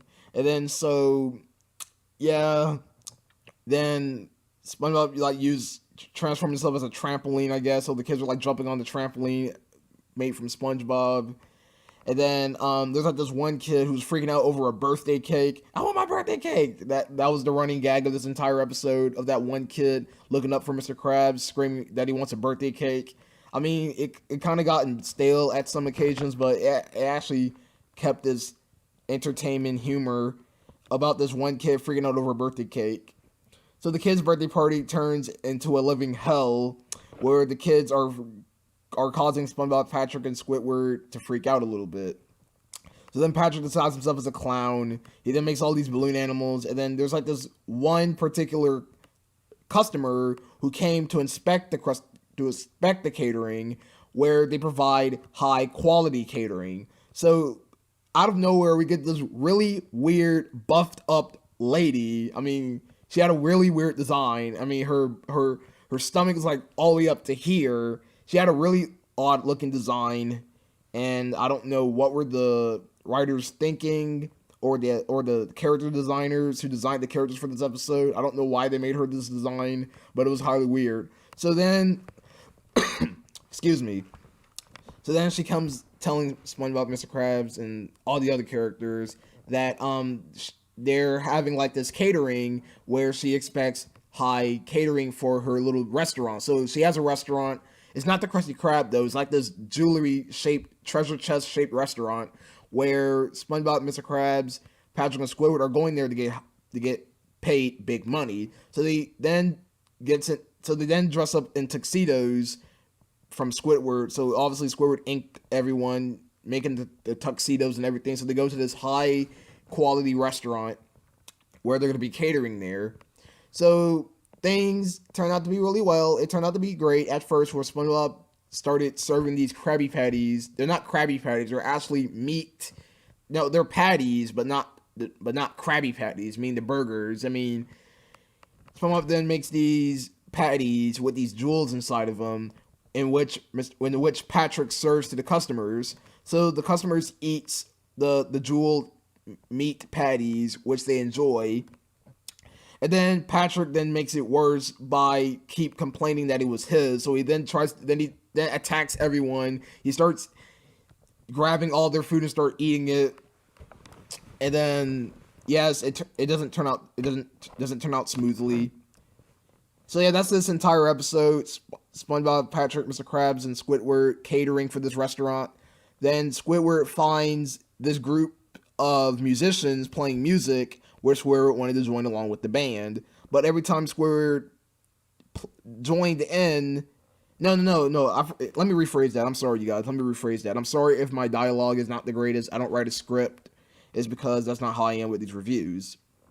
So what I meant to say was that Squidward saw this musical group where one of them was playing a clarinet, so he just grabbed that one group member and just throws him out, and then he grabs the clarinet that the musician was playing, and then he starts playing on his clarinet, which causes the musicians to walk away from Squidward, obviously, because he's playing very badly. Then, the ending for this episode, Mr. Krabs finds that annoying kid who keeps screaming for his birthday cake. In fact, there's this one scene where Mr. Krabs kicked him out. There's 4 different windows where the kid kept screaming that he wants his birthday cake. Mr. Krabs closed the blinds and whatnot. So he tries to get this kid away, where the kid looks up to him as a father. So the kid finds this waterbed. He starts jumping on it. Mr. Krabs tells him to get off of the waterbed. The waterbed explodes. Water flows everywhere. SpongeBob's cleaning, everybody freaks out, and that's basically the ending of this episode. Everybody leaves the restaurant because of the flood. There's a raging river flood, and then SpongeBob then uses the kids as a trampoline again. Then we got that one kid flying with the balloons at the very ending of the episode, and then we get this very nice sunset at the end, and that was Krusty Catering. Krusty Catering, this episode was actually funny, really funny. That the fact that this, really funny episode. Again, I'm very, very sorry if the dialogue was weird. I highly very sorry. It's because that I did not provide the information that I wanted to provide, but I ended up correcting myself throughout the review. So again, if you guys think this review was kind of off topic and weird, I highly apologize for that. I promise I'll make my next review a lot better. So anyways, Krusty Catering gets a 9 out of 10, the same rating as Snoozy Lose. So yeah, I hope you guys enjoyed my review for Snoozy Lose and Krusty Catering from SpongeBob. I'll provide the link of the episode in the description below. Again, I did not see this episode on Kiss Cartoons. For some unknown reason, that website isn't working on my computer, so I had to use a different website.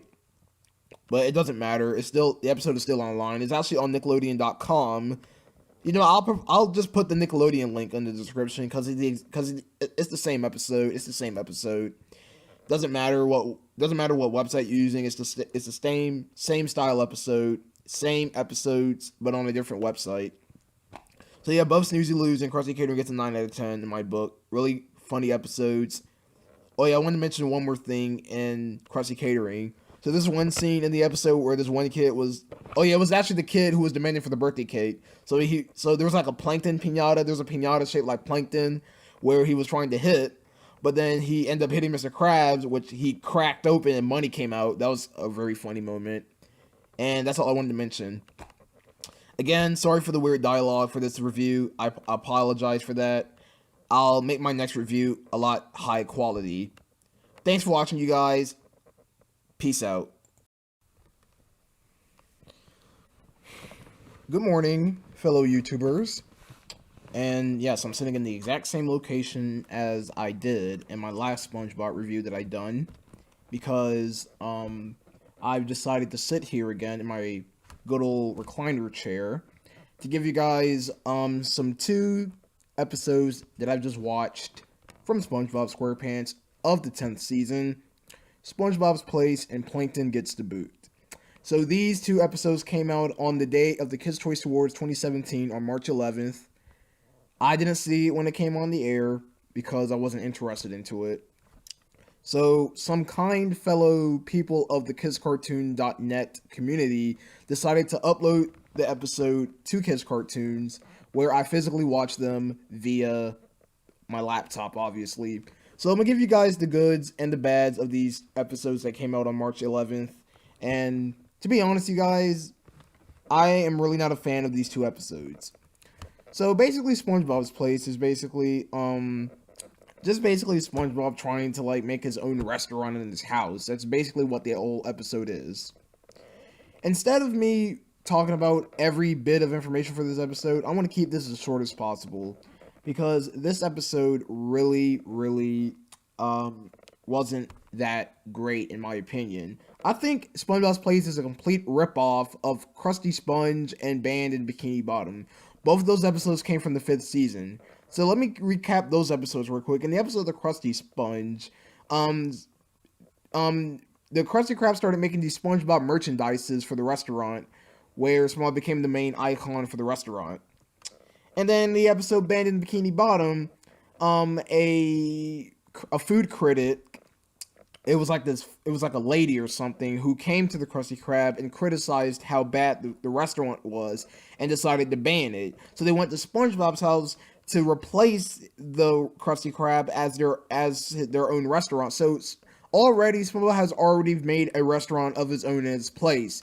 Basically, this episode is a complete ripoff of Krusty Sponge and Band in Bikini Bottom, which is a huge disappointment. This entire episode was Mr. Krabs being a complete retard to his customers because they wanted to go to SpongeBob's place rather than the Krusty Krab, which is his house. Yes, SpongeBob's place is actually SpongeBob's house, obviously. So, yes. Then, I think another pointless moment of this episode is when Squidward was singing this really annoying song about why he hated people. Why did he hate people? I just obviously don't know. I don't know why he was singing the song, but it was just there for random purposes. Overall, SpongeBob's Place was a really boring episode. It was already been used, and the humor was god awful. I thought the worst joke I've ever heard is where SpongeBob tried to he did a terrible pun where he said, I think we had a bun of a good time. I think that was the pun that he said. It was terrible. That's all I have to say about SpongeBob's Place. It's not a good episode. 3 out of 10. Really bad episode. I'm sorry. It wasn't that great. It was pointless. I mean, it was just, the whole plot was just bland. I mean, it was already been used. There was already an episode where SpongeBob used his house as a restaurant in the episode Band in Bikini Bottom, where that fish banned the Krusty Krab, and then they had to use SpongeBob's house as a replacement, and then they found out, then they had to hire the SWAT team to go to his place. That episode alone was kind of better than SpongeBob's Place, but SpongeBob's Place was just a bad episode. I'm sorry, you guys. It was not that great. 3 out of 10 in SpongeBob's Place. Now let's talk about Plankton Gets the Boot. Now this episode, Karen kicks Plankton out of the chum bucket because he was being rude to her. So basically this whole episode is Plankton being rude to Karen. Karen doesn't like Plankton's rudeness. The reason why Karen kicked Plankton out in the first place is because Plankton made fun of her screensaver, which was these flying cans. So Karen just kicked Plankton out because Plankton was making fun of her screensaver. That's basically the whole plot of this episode. Karen kicking Plankton out because Plankton was being rude to her, making fun of her screensaver. So Plankton has to find a new place to stay. So SpongeBob tags along saying, "Hey, why don't you live with me? Yeah, you can live with me, Plankton." Oh, God. And then this whole episode was just SpongeBob trying to make Plankton a nicer person. Can Nickelodeon be really that dumb? And here's another thing that I forgot to mention in SpongeBob's Place. Bubble Bass keeps appearing in these episodes, but as cameos. Why, Nickelodeon? You are seriously telling me you keep bringing back... I mean, Bubble Bass has appeared in so many episodes. He appeared in Whirly Brains. I forgot to mention this. He also appeared in Goodbye Krabby Patty, but as cameos. Why? I honestly don't understand. I honestly don't know why Nickelodeon keeps bringing back Bubble Bass, but he just keep bringing it back as cameos, which really ticks me off of how great of a character he was in the episode Pickles. I mean, Bubble Bass was a really good rival to SpongeBob in that episode, but then Bubble Bass just went downhill because Nickelodeon keeps bringing it back as cameos. Both Plankton Gets the Boot and SpongeBob's Place were two boring, bland episodes that should have never been mentioned. I mean, it was just really terrible. And another part God, why did I have to stutter? I'm sorry, you guys. I'm very sorry if I stuttered.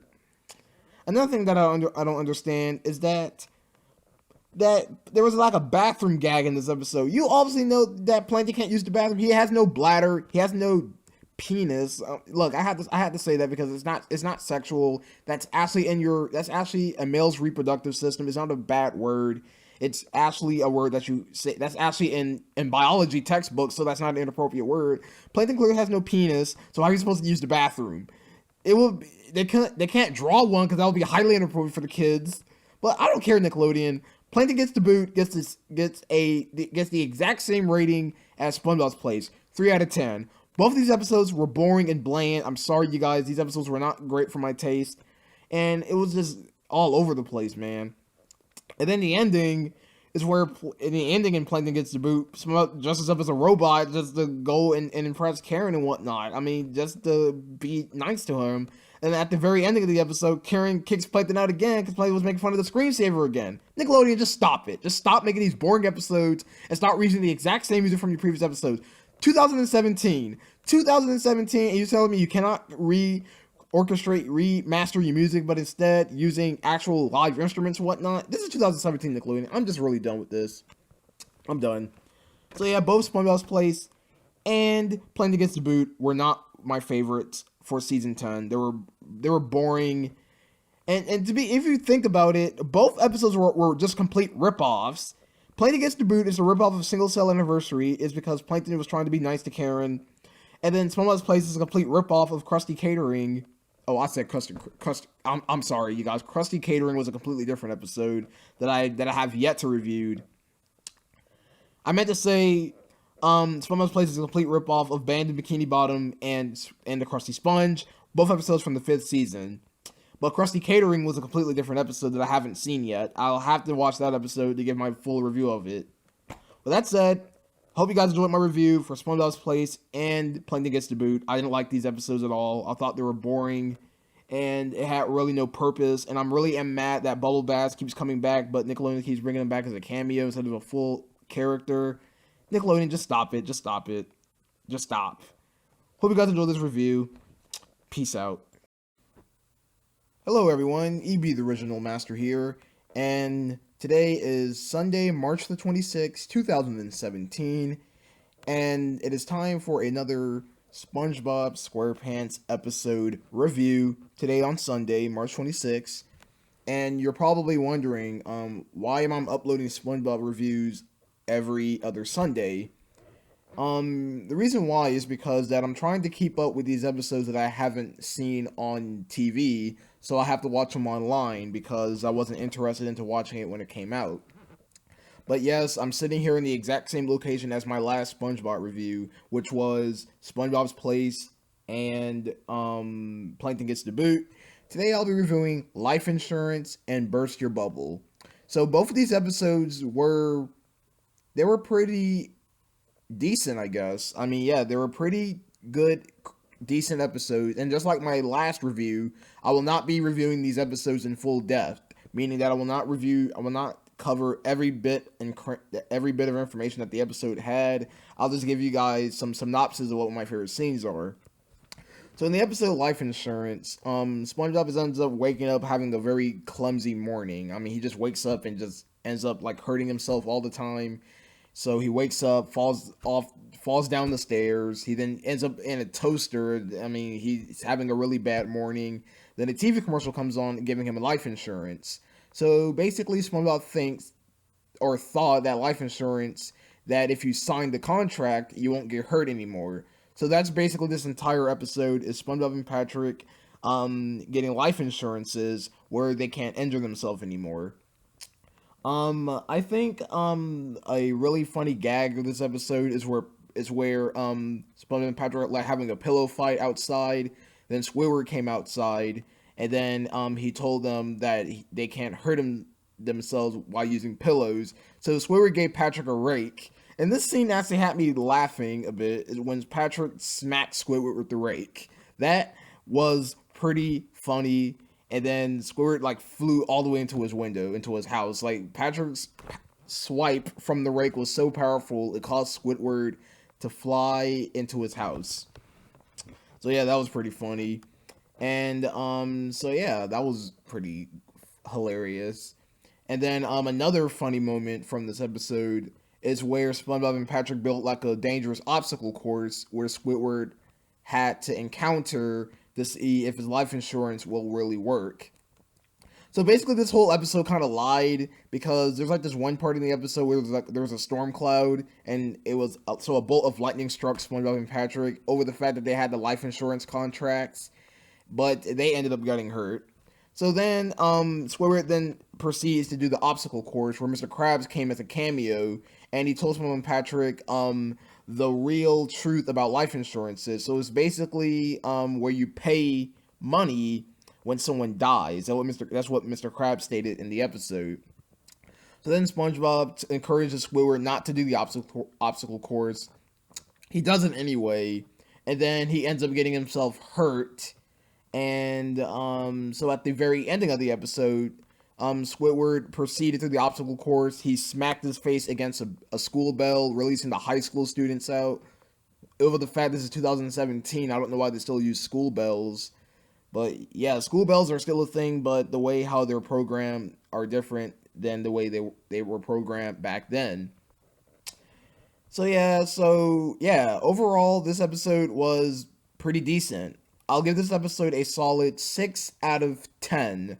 Now, here are the cons of this episode. The cons in this episode was the stupid sea spider joke. So basically, Squidward had hair, it was like the small piece of hair on Squidward's head, which is obviously a mustache. So it's basically Squidward is actually wearing a mustache on his head. If you've seen the episode, you'll know that was a mustache on his head. So SpongeBob and Patrick kept thinking that was a sea spider, so they tried to like step on it. That was the gag that got really stale. I thought that gag was pretty dumb and bland. But overall, throughout the entire episode, it was kind of funny a little bit. But the whole episode about life insurance of SpongeBob and Patrick trying not to hurt him, sorry if I stuttered.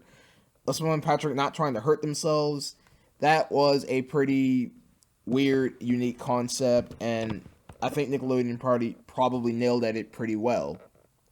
So yeah, life insurance gets a 6 out of 10 in my book. It's not as good as Mimic Madness and the Goodbye Krabby Patty episode, but it was alright. Now let's move on to its sister episode, Burst Your Bubble. So we're about to review Burst Your Bubble right now. So the episode begins, another terrible day at SpongeBob's boating school. So yeah, we all know the constant running gag. If you see my Nickelodeon rant that I did yesterday, I told that SpongeBob keep reusing the boating school episodes where he can't get his license and whatnot. So yeah, it's that scenario again. SpongeBob is doing a very bad driving test again. He keeps crashing into things. SpongeBob, this isn't anything new. You always fail your driving test. Why do you always have to get upset? It's the same thing all the time, Nickelodeon. It's starting to get really annoying. It's starting to get really stale. So yeah, so SpongeBob is upset that he can't get his license because he sucks at driving so bad. So then he walks home very sadly. He then sees Larry the Lobster, who appears as a cameo. Yes, he has a cameo appearance in this episode. So yeah, so he has like this muscle car and whatnot. So he has a muscle car. SpongeBob sees Larry's car. He's upset that Larry has his own car. And so SpongeBob's upset that he sees Larry with this car, so he walks away sad. Now, here are the highlights of this episode. So we get this really funny scene of Mr. Krabs twerking while washing his car with Pearl's shorts. So yes, Pearl, his adopted daughter, he was using her shorts to wash his car. So he was like listening to some music, twerking, while he was washing his car with Pearl's shorts. That was pretty funny, Nickelodeon. I had to give you credit on that. That was a really funny moment, and I actually laughed a little bit on that scene. SpongeBob becomes sad that he sees Mr. Krabs with his car, then he walks home, then he finds Patrick, who has his own car, but he doesn't drive it. He honestly didn't drive it. So what happened was that he decided to like throw a frisbee at it. I don't know why that was even a thing. So Patrick appeared as a cameo. Mr. Krabs appeared as a cameo. There were so many cameos in this episode. So then SpongeBob sitting by his garage, all upset, and then he was blowing bubbles. He blew a bubble shaped like Mrs. Puff. Oh, SpongeBob, here's your license, and then it just pops. And then that's when SpongeBob decides to drive a bubble boat. He creates a bubble boat. Oh yeah, I forgot. I mentioned that I wasn't gonna do the hand gestures anymore, so I'm gonna stop doing the hand gestures. So yeah, he creates a bubble boat. He starts driving it, and then it becomes a running theme now. So basically, this whole episode is SpongeBob creating a bubble boat, and then everybody wants one. See, now that's another con with this episode. This is another episode where a character sees something and they want to be involved in it. This is almost like Sandy's Nutmare, where Sandy made the little peanut butter, nut butter, whatever it was called, or something. Yeah, it was kind of that episode where it was a desperate for greed. So yeah, so everybody sees SpongeBob's bubble boat. They want bubble boats. So SpongeBob creates all these bubble boats for everyone to drive in. And so yeah, so that's basically this entire episode.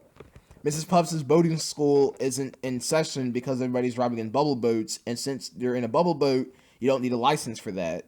So SpongeBob then teaches Mrs. Puff how to drive a bubble boat, and that's where things took a turn for the worse, where SpongeBob takes Mrs. Puff out in a freeway. So Mrs. Puff is driving in her bubble boat with SpongeBob as her teacher, which I thought it was pretty creative because we never seen SpongeBob teaching Mrs. Puff anything. That was usually Mrs. Puff teaching SpongeBob stuff. But this is an episode where SpongeBob creates bubble boats. He teaches Mrs. Puff how to drive a bubble boat, and then that's where things take a turn for the worse when they go out in a highway.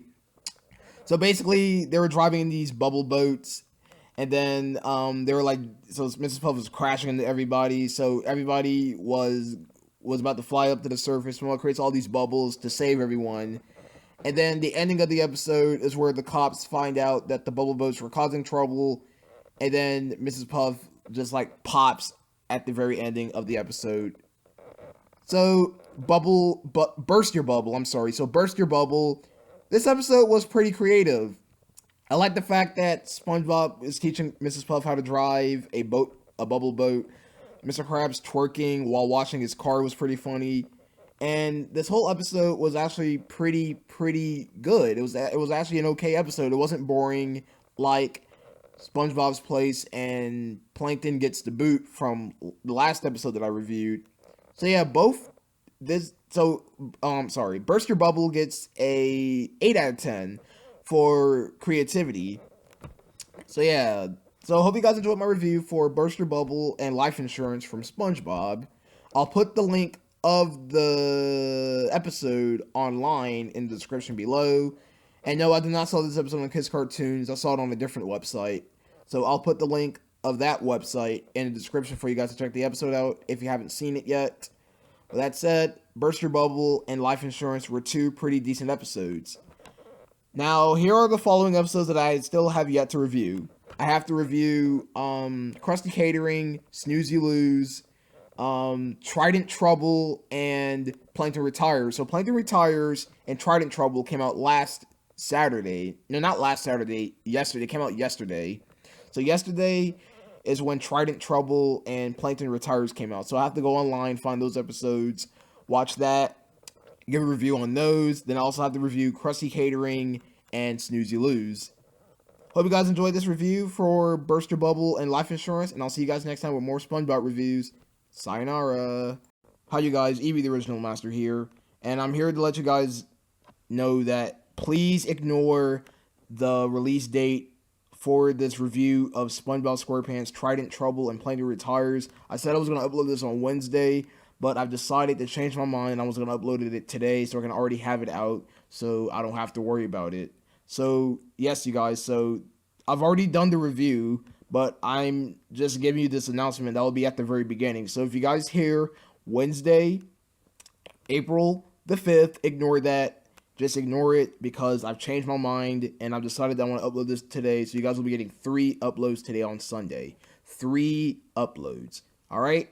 Thanks for watching and enjoy the review. Hello everyone, EB the Original Master here. And today it is still April the 2nd, 2017. But this video will not be uploaded until Wednesday, April the 5th. Reasons is because I've already have 2 videos that were posted on Sunday. So this is a pre-recorded video that I'm recording on Sunday, but it will be uploaded on Wednesday. So, right after I did my review for Snoozy Loos and Krusty Catering from SpongeBob, I decided to watch Plankton Retires and Trident Trouble. I saw those episodes today on this very same day as I did Krusty Catering and Snoozy Loos because I wanted to have the episode already watched. So it's later in the afternoon. That's why it's a lot brighter in my room. Is because it's in the afternoon right now. So I'm here to give you guys my review on Plankton Retires and Trident Trouble. Again, this video will be uploaded on Wednesday. And my honest opinions about these episodes, I might have to put them on the meh side because I just finished watching these episodes and I'm thinking to myself, Nickelodeon could have done a lot better with these two episodes, but at the same time, they kind of didn't. So basically, in Plankton Retires, we automatically begins with a breaking news report where Plankton is going to stick the correct ready formula once again. Again, with the same plots. Now, if you guys don't know, this is the exact same running gag as the boating school episodes where Plankton is constantly starting to steal the formula all the time, right? So you see him on a robot, obviously. It's like a robot horse or something. And then he's off to steal the Krabs Ready formula. And then while he does it, Mr. Krabs tricks him into going to the real safe and ends up putting a fake one. It's actually a picture of the safe that Plankton was going to go and steal the formula with. And this is the constant running gag of this first half of the episode. Mr. Krabs tricking Plankton into getting the formula. And I was like, really, Nickelodeon? I mean, seriously, this Plankton stealing the Krabs Patty formula thing is starting to get really, really stale. And that makes me wonder, why is Plankton the antagonist? I mean, Plankton should not be the antagonist of SpongeBob because it's a really dumb plot that is really dumb. That the fact that all he wants to do is steal the formula and whatnot. Same running gag, same exact running gag, and I'm wondering why hasn't Nickelodeon gave up with this idea yet.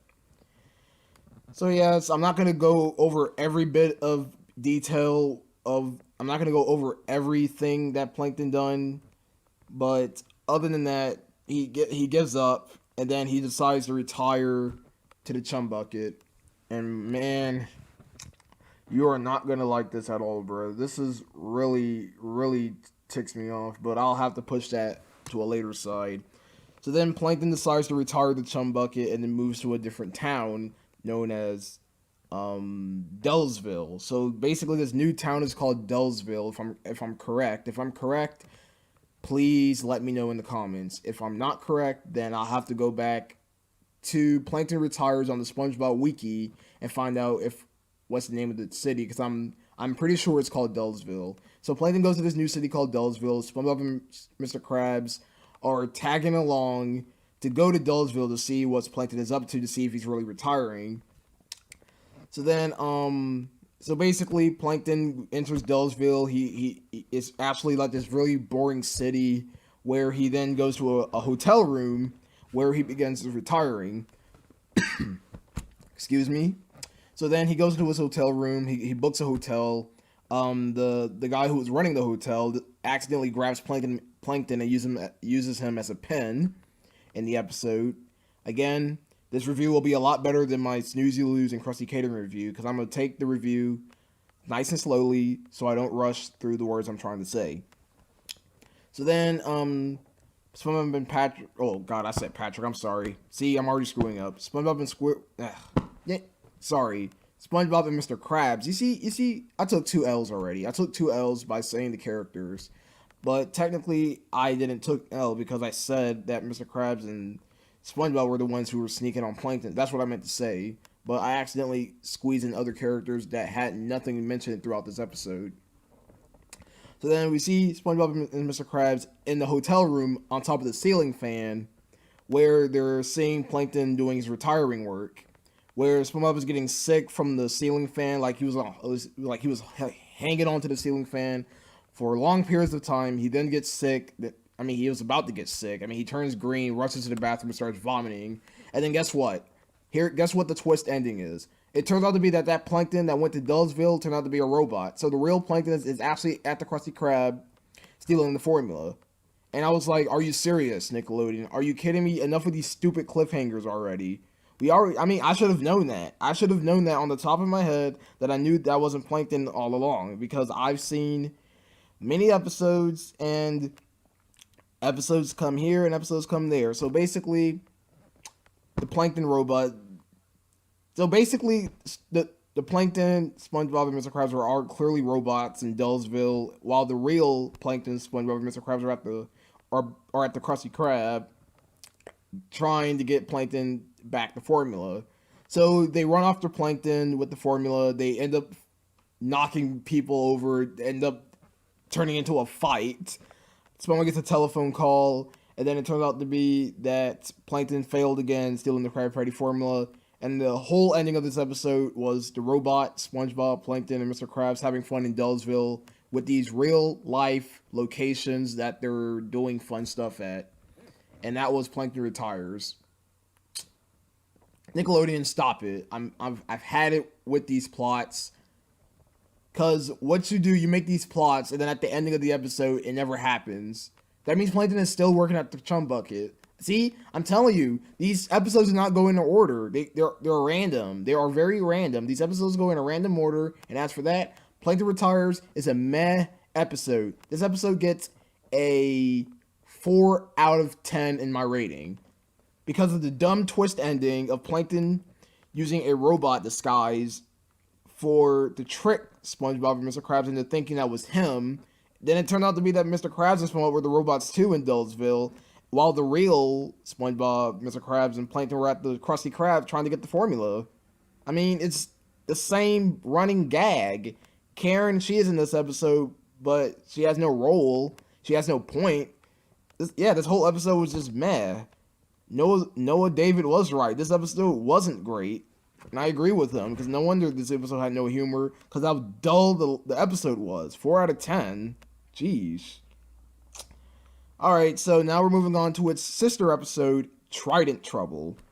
Now, before I get started with this episode, I have to tell you guys, this is by far one of my favorite musics in the show. So basically, this is the very first SpongeBob episode where the characters inside the title card are actually talking. Because this wasn't the first time. The first time was in SB129 from season 1, where it showed the guy saying SB129. I mean, he said that in that episode. But this is the second episode where they have an interactive title card, while the other ones just showed like the name of the episode, and then they just go over to the person who written the episode and whatnot. So basically, the characters in the title card are known as the Greek chorus. So the Greek choruses are these 4 cloaked characters who then introduces the name of the episode. It says, "And we are the Greek chorus. And we are here to tell you this tale of stupidity." And then we get this really, really great music at the end of the Greek choruses introducing themselves in the title card. And yeah, the title card music was actually pretty great.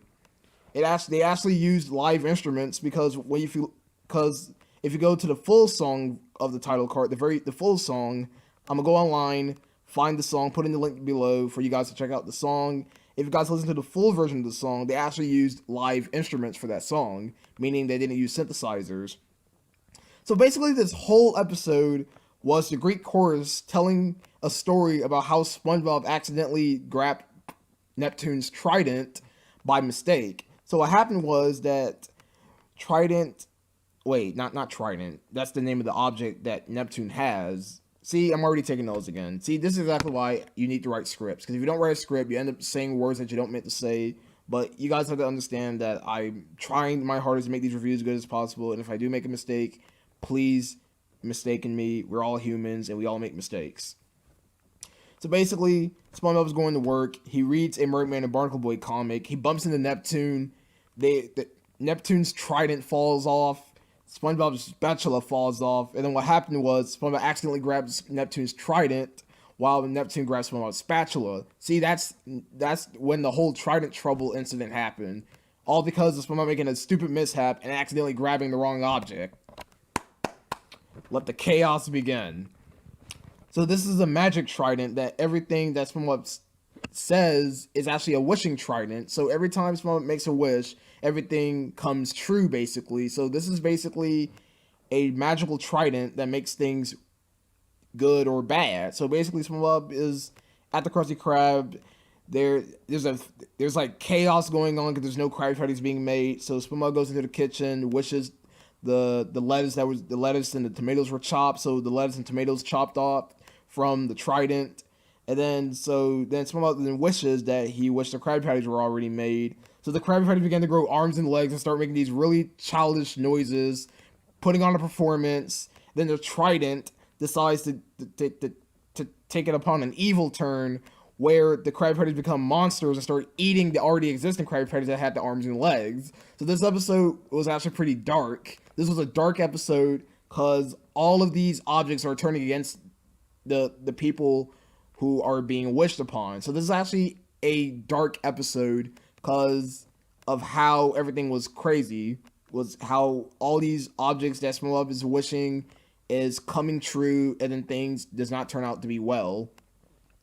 The Greek chorus were, they're just pointless. The Greek chorus, they really had no, they told the story of the episode, but it was just a very bland episode of these four cloaked characters named the Greek chorus. They don't sing or anything. One's have like, let me describe what the Greek choruses are. One has like a face of a Shy Guy's mask. Another one has like an angry face on it. Another one has like a happy face and a sad face. The Greek chorus was a really unique design, but the way how they interact with the characters, or SpongeBob to be exact, was very boring. I didn't like the Greek chorus. The Greek chorus was very bland characters. And guess what? Bubble Bass is back as a freaking cameo. I'm sorry if I had to say the word freaking, but I had to say that because I'm tired of seeing Bubble Bass as a cameo. Nickelodeon, you really have to stop this. See, you're about to really make me angry because you keep bringing back Bubble Bass as a cameo. Why can't you make an episode where he plays a big role like he was in Pickles? See, Nickelodeon is constantly bringing back Bubble Bass, but as a cameo. Why? Are you that lazy, Nickelodeon? Where's Squilly and Fancy Son now? We haven't seen him in any of the episodes. Oh my gosh, season 10 is already getting worse, bro. Because Bubble Bass keeps coming back as a cameo. Why, Nickelodeon? Okay, with that said, let's just stop complaining about that. So basically, the Trident causes all these bad things to happen, where Patrick appeared, but Patrick played as a cameo in this episode, where Patrick was eating ice cream. SpongeBob becomes a Greek god, and then he ends up causing Patrick to lose his ice cream when his ice cream began to melt. A geyser of ice cream came from the ground, and there's like these two squid villains of this episode. I don't know what they are, but I'm gonna call them squid villains, not Squidward. There's like these two tentacle octopus creatures in this episode who played as the villains, not the Trident itself, because the Trident is actually a nice object for Neptune, but it also plays a bad role or whatnot. So basically, the ending of the episode, Neptune finds SpongeBob with his trident. SpongeBob gets his spatula back. Neptune gets his trident back. The Greek choruses have no purpose. They should never been in this episode.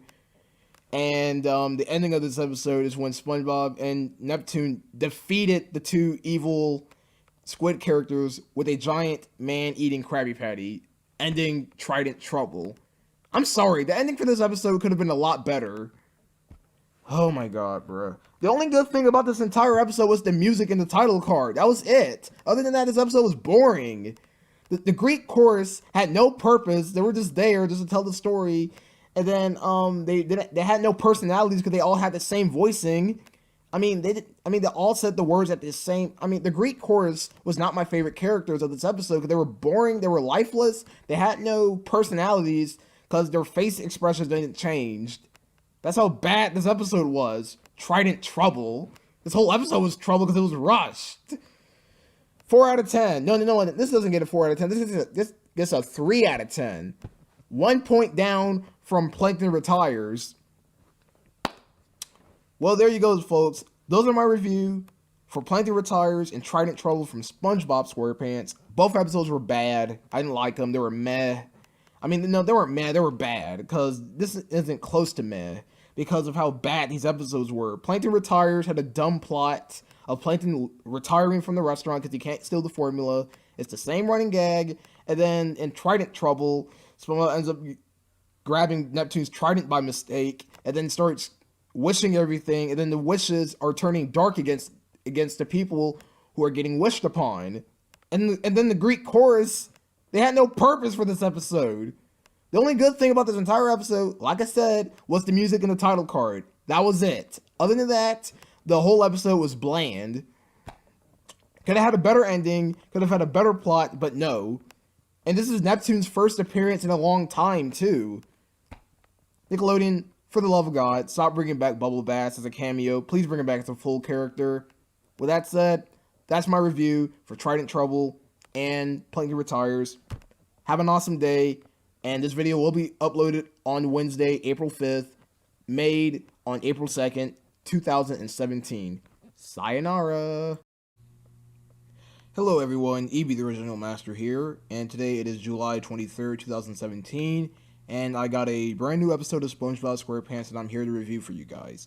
So, very special shout out to Squidward with Hair for providing the link of the English version of The Incredible Shrinking Sponge, and a little further ahead, I have no clue what's going on with the quality of the web camera, so if you if you see the contrast a little bit weird, I don't know what happened. I think I must have changed around with the settings of the web camera, but if you see me all palish like this, I apologize. It's because I must have played around with the settings for the web camera where I made my face all pale. But that has nothing to do with this review. So today I'll be reviewing The Incredible Shrinking Sponge. This was actually a season 10 episode. It actually aired in Israel, and I think it also aired in Hebrew, but Squidward with Hair provided the link of the English version of this episode. And a little heads up, this episode has not yet been aired in the United States, so if you guys want to see this ahead of time before it's released, I don't know when it's coming out in the US, but all I know is that Squidward with Hair provided the English version of this episode. So I'll put the link in the description below. And another heads up, you guys, the sister episode for this was actually sports, but since Nickelodeon decided to air sports with Spin the Bottle, there's no need for me to review that episode again since I've already reviewed it in my Spin the Bottle and sports review. So without further ado, let's begin with the review. So The Incredible Shrinking Sponge, the episode starts with a customer complaint that there is an urchin in her Krabby Patty. So Squidward freaks out and he tries to get rid of the urchin. So SpongeBob comes out telling Squidward there's no need to be afraid of this urchin. So he then takes him to the kitchen. So that's where SpongeBob begins to cook Krabby Patty. So basically the temperature guide on this grill has ice cubes, meaning cold.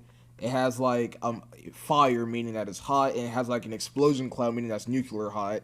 So SpongeBob doesn't want to turn on the grill to nuclear, so he then turns it to regular hot. So while he's cooking the Krabby Patties, the urchin somehow attacks SpongeBob, landing on the dial, turning the dial to nuclear hot. So the grill starts to turn nuclear hot, and then so the Krabby Patties started like dancing on the grill. They weren't cooked yet; they were just normal meat patties, but they're still called Krabby Patties regardless. So these meat patties started like dancing on the grill, and while SpongeBob is flipping these patties, the steam from the nuclear heat started to shrink the Krabby Patties, and then the steam accidentally shrunk SpongeBob. So that's how SpongeBob gotten shrunk, from the steam from the nuclear grill. So SpongeBob is so small, he's actually naked. So he's microscopic size, and he's actually admiring how big his equipment is in the kitchen. So then SpongeBob gets on top of the grill, and then he starts ice skating on some butter. Yes, the reason why I'm spoiling this is because that's how I do my reviews. I don't want to make my reviews very short. It's because people want to hear my reviews. But if you guys want to check this episode yourselves before you hear the review, please make sure you watch the video link in the description below before you click on this review. So if you hear me mentioning that, pause the video, click on the link, watch the video and hear my opinions about it. Because if you don't, you're going to end up getting spoiled, and I will hate for you guys to get spoiled. So basically, SpongeBob is enjoying himself being small, and then he ended up at the bottom of this grill. So that's where he found the urchin trapped in a mouse trap, and so SpongeBob tried to free the urchin, and then the urchin started to attack SpongeBob. So technically, SpongeBob does not like being microscopic size, and then Squidward called out that a Krabby Patty needs to be ordered. So SpongeBob is struggling trying to flip Krabby Patties while he's microscopic size. So while he was flipping the Krabby Patty, it ended up landing on him and crushing him. So SpongeBob runs out of the kitchen with the fully made Krabby Patty. Squidward wakes up, finds out that microscopic SpongeBob as an urchin. So he's mistaken the small SpongeBob as an urchin and starts attacking him by like holding like this golf club. I don't know what it was like a pole or a golf club, and started like smacking the customers in the restaurant. That actually had me laughing just a little bit. So then Mr. Krabs finds out that he thinks that SpongeBob's small size is plankton, so he accidentally throws SpongeBob to the chum bucket. So Karen finds out that SpongeBob is small, and then Plankton compares SpongeBob's size to him, and Plankton made the excuse that he's taller than SpongeBob, even though that SpongeBob is microscopic size. SpongeBob then gets kicked out of the chum bucket because Plankton ended up getting like sliced from SpongeBob, because I think he was like, no. What he did was that he was playing with the tape measure that Plankton used. So the tape measure wrapped around Plankton, made him all sliced up, and he told Karen to kick him out. So SpongeBob gets kicked out of the chum bucket, and then Mr. Krabs realized that SpongeBob was microscopic size. Then Mr. Krabs gives SpongeBob as a job as a hygiene clinic. Oh yeah, I'm going a little bit way too further. That's what happens a little bit head of on.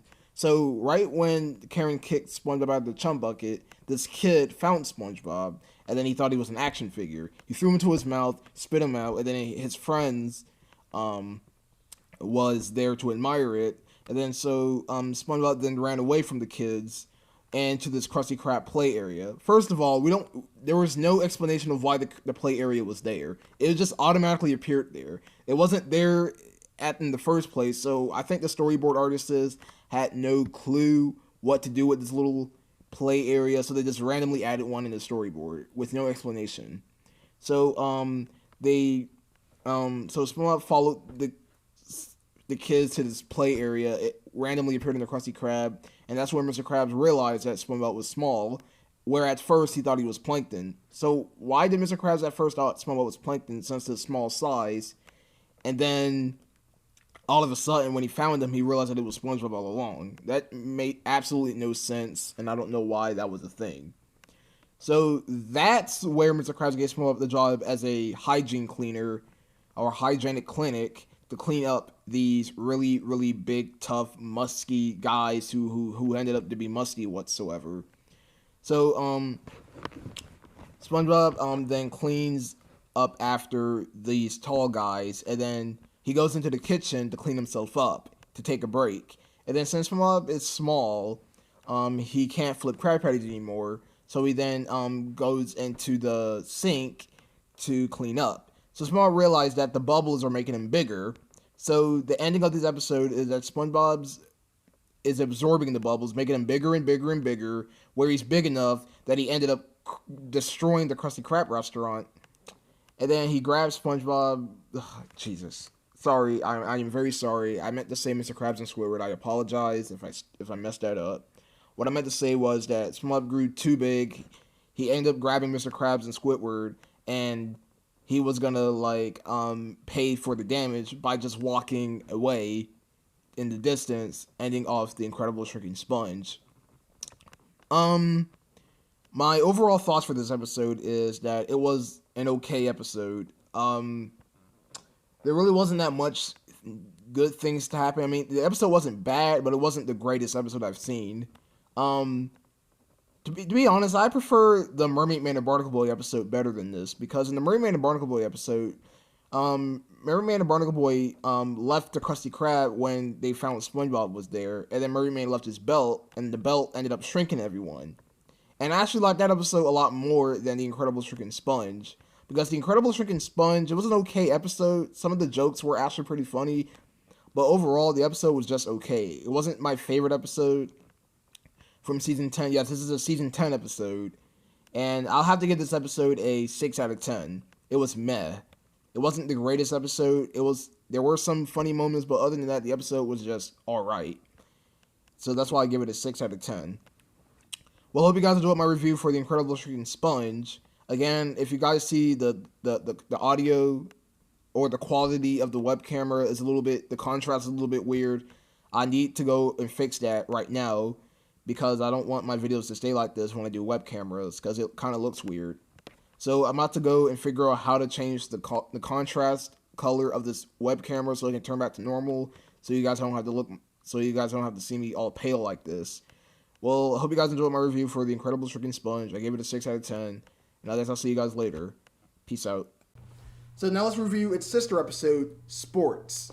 So the title card for Sports is pretty boring. It just shows grass with the word sports. Really? I mean, it's alright. I mean, I wish they could have done better with the title card for Sports, but I'm not going to let that bother me. So the episode begins with SpongeBob struggling to push his trash can outside. SpongeBob, you are weak. You don't know how to eat vegetables, so you make an excuse by having a hard time pushing your trash can out of your house.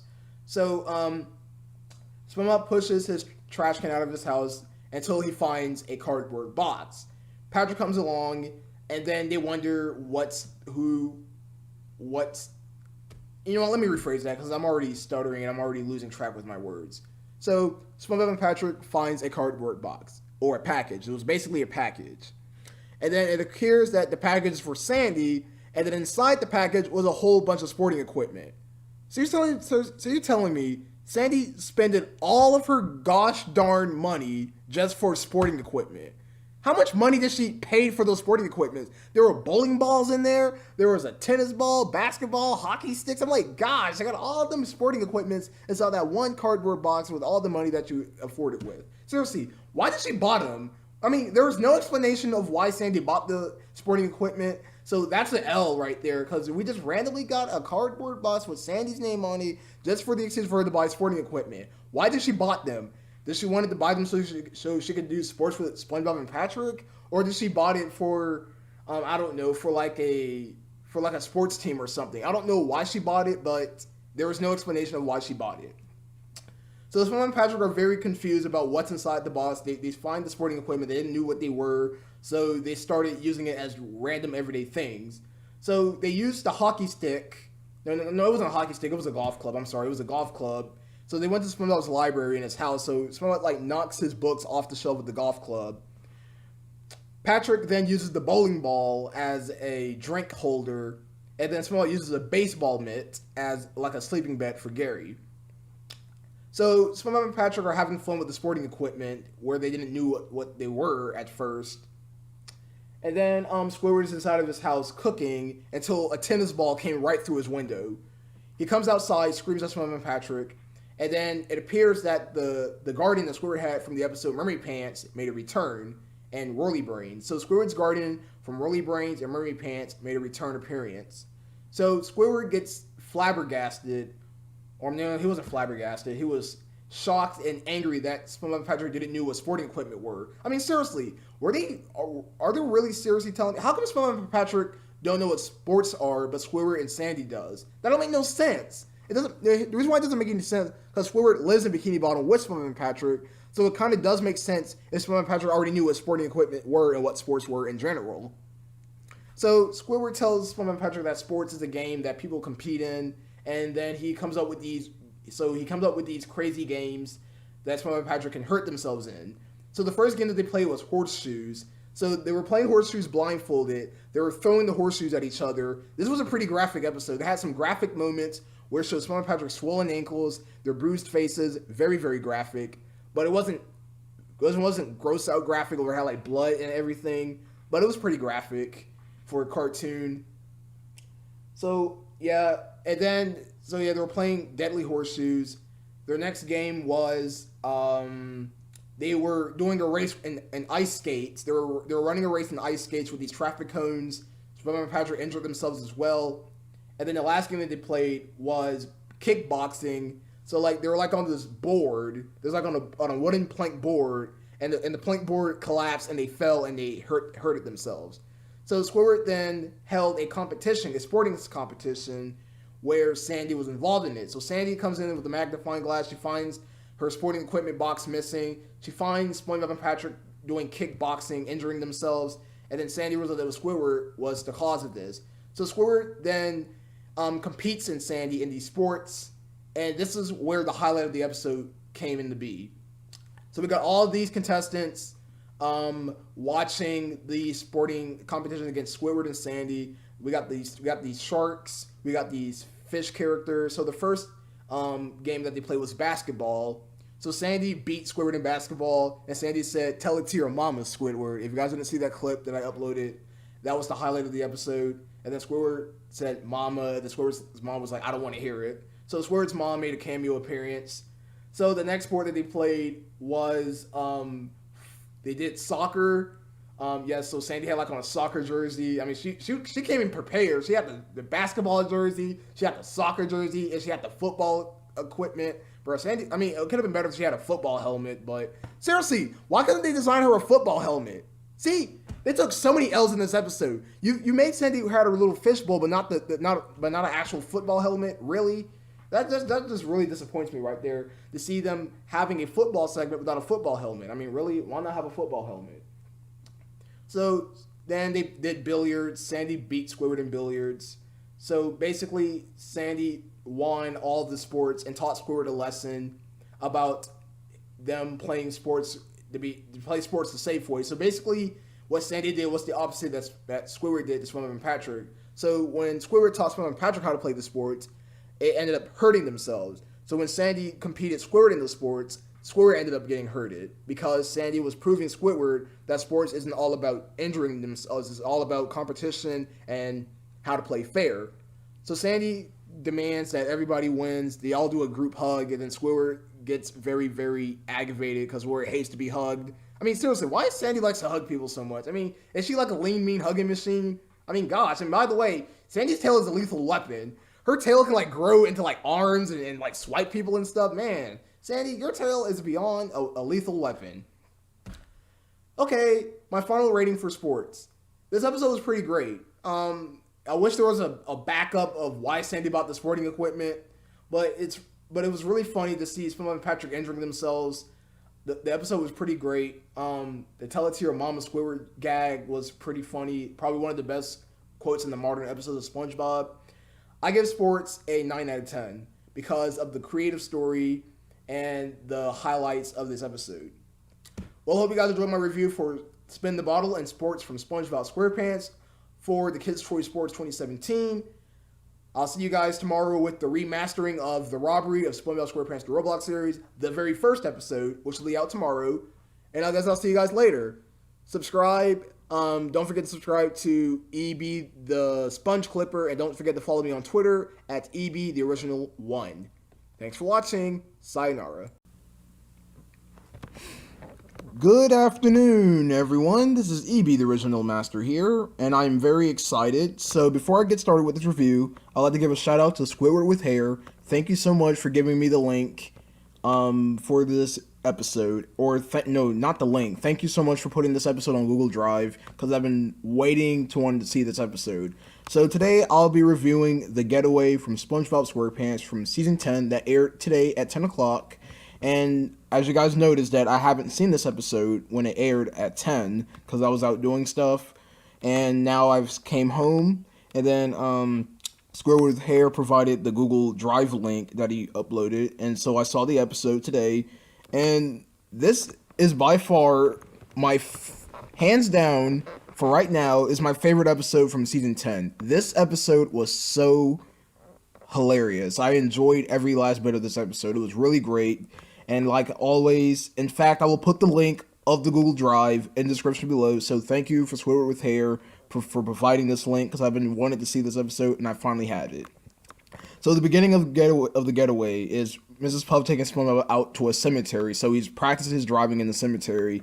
And just like any other driving school episode, SpongeBob constantly keeps doing bad driving because he does not take it seriously whatsoever.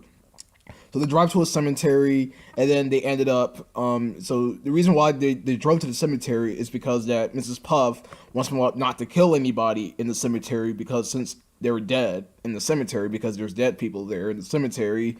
And so Small did bad driving, and then where Small ended up driving in a jail. So then we have this new character for this episode named Sticky Fins. He's actually one of the prisoners in the jail, where Mrs. Puff was going to call someone for a new driving instructor. And what's weird about this episode is that we are in 2017, and Nickelodeon decided to design a phone booth. Nickelodeon, why are you doing these retro things? We're in 2017.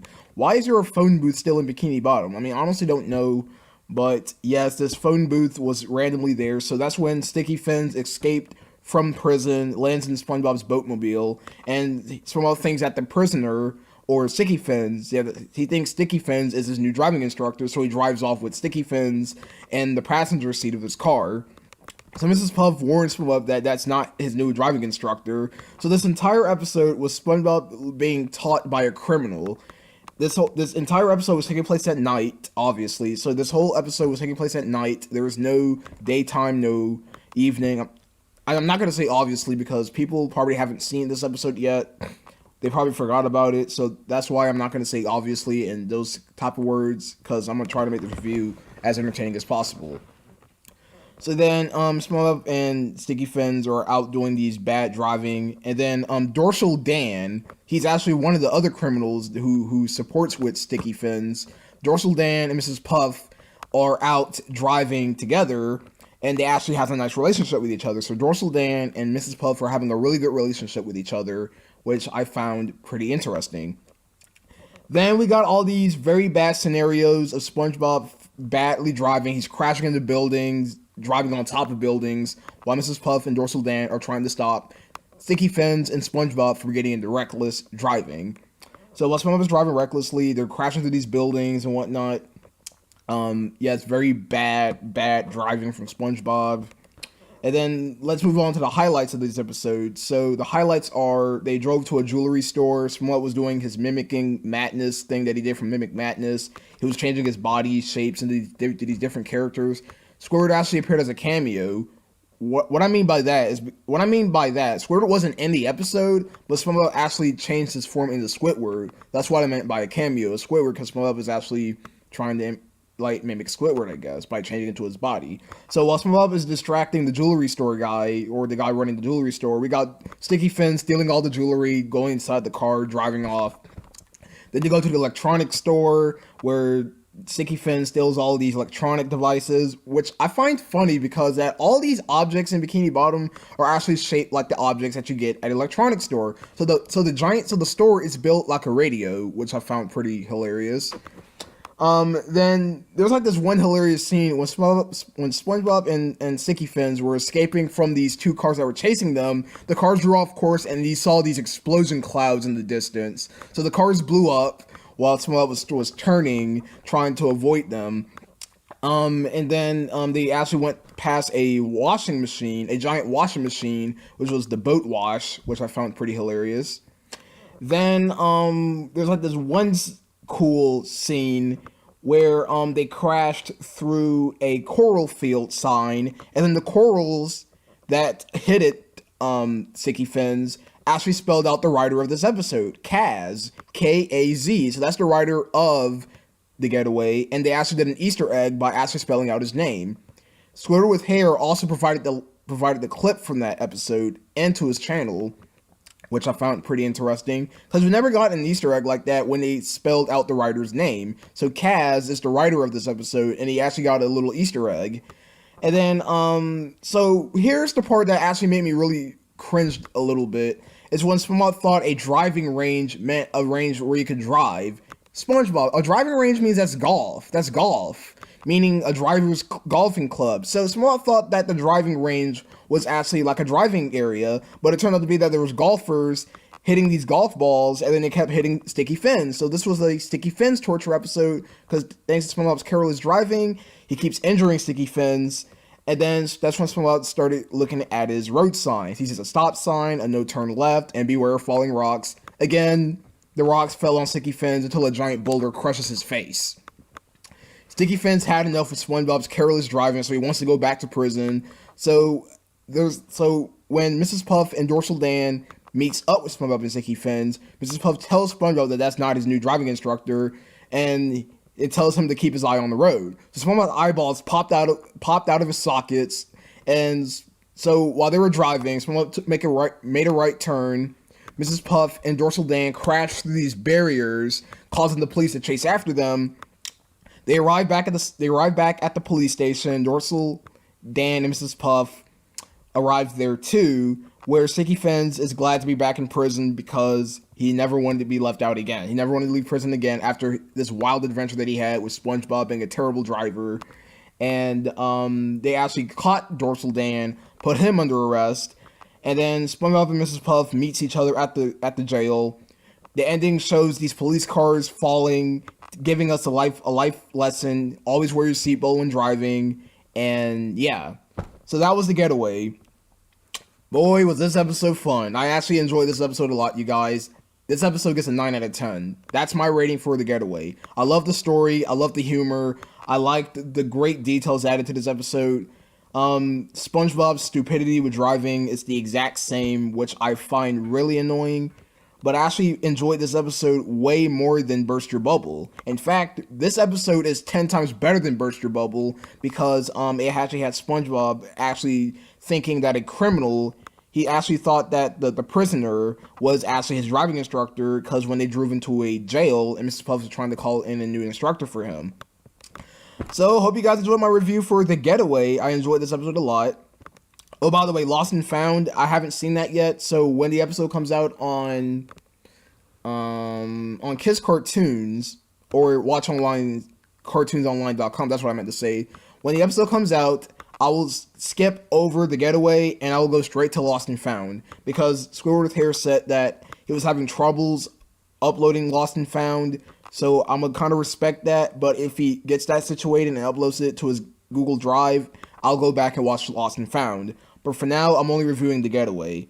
With that said, hope you guys enjoyed this review. I enjoyed this episode, 9 out of 10. And I guess I'll see you guys later. Sayonara. Good evening, YouTubers in the world of EB the Original Master. I am back with the second segment of the new episode of SpongeBob that aired today at 10 o'clock in the morning, Lost and Found. Again, thank you, Squidward with Hair, for providing this episode link on your Google Drive. So I just got finished watching Lost and Found, and to be honest, this episode right here wasn't as great as The Getaway, but it was, I guess, alright, but there were some cons that I had with the episode, but since it's 9 o'clock at night, I might as well upload this video tomorrow then. How about that? So yeah, let's get started with the review for Lost and Found from SpongeBob, the segment after The Getaway. So basically, this whole episode is basically a Lost and Found related episode. So it starts off with a customer in the Krusty Krab who is staring at Squidward. So this one particular customer has to stare very creepily with his drool coming out of his mouth. I thought that was pretty disgusting. And so Squidward then asks SpongeBob to make him his Krabby Patty. So SpongeBob made a terrible pun saying, "Coming right down, Squidward." So Squidward comes from the window, finds a Krabby Patty stuck on the ceiling, and then the Krabby Patty falls and he gives it to the customer. Now let's move on to the biggest pet peeve of this episode. So this entire episode is about a kid crying because he lost his favorite toy. So basically the episode is SpongeBob going into this unknown Lost and Found in the Krusty Krab so he can go and get the toy back and give it to this one kid who's constantly crying throughout this entire episode. And that was my biggest problem. This kid cried throughout the entire episode, which was the biggest pet peeve because I thought it was very annoying. And so, yes, Mr. Krabs happily had a secret Lost and Found that was never been mentioned. And so Mr. Krabs takes him onto the Lost and Found for him to go find this toy for this kid so he won't stop crying. So SpongeBob goes into the Lost and Found, turns on the light switch, turns out it's a lot bigger than it was. And then he finds a box full of all these knickknacks and whatnot. So he finds the teddy bear. And then he ends up getting lost in the Lost and Found.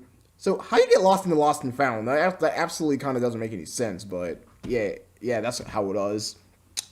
So SpongeBob finds a whole bunch of things in the Lost and Found, and then yes, he found a whole bunch of these knickknacks and toys, lost toys, and all this weird stuff going on. And yes, so while he was going to the Lost and Found, he was stepping on these whoopee cushions, which was another fart gag, I believe. That's supposed to be like a fart gag, I guess. That wasn't too funny because that's childish humor.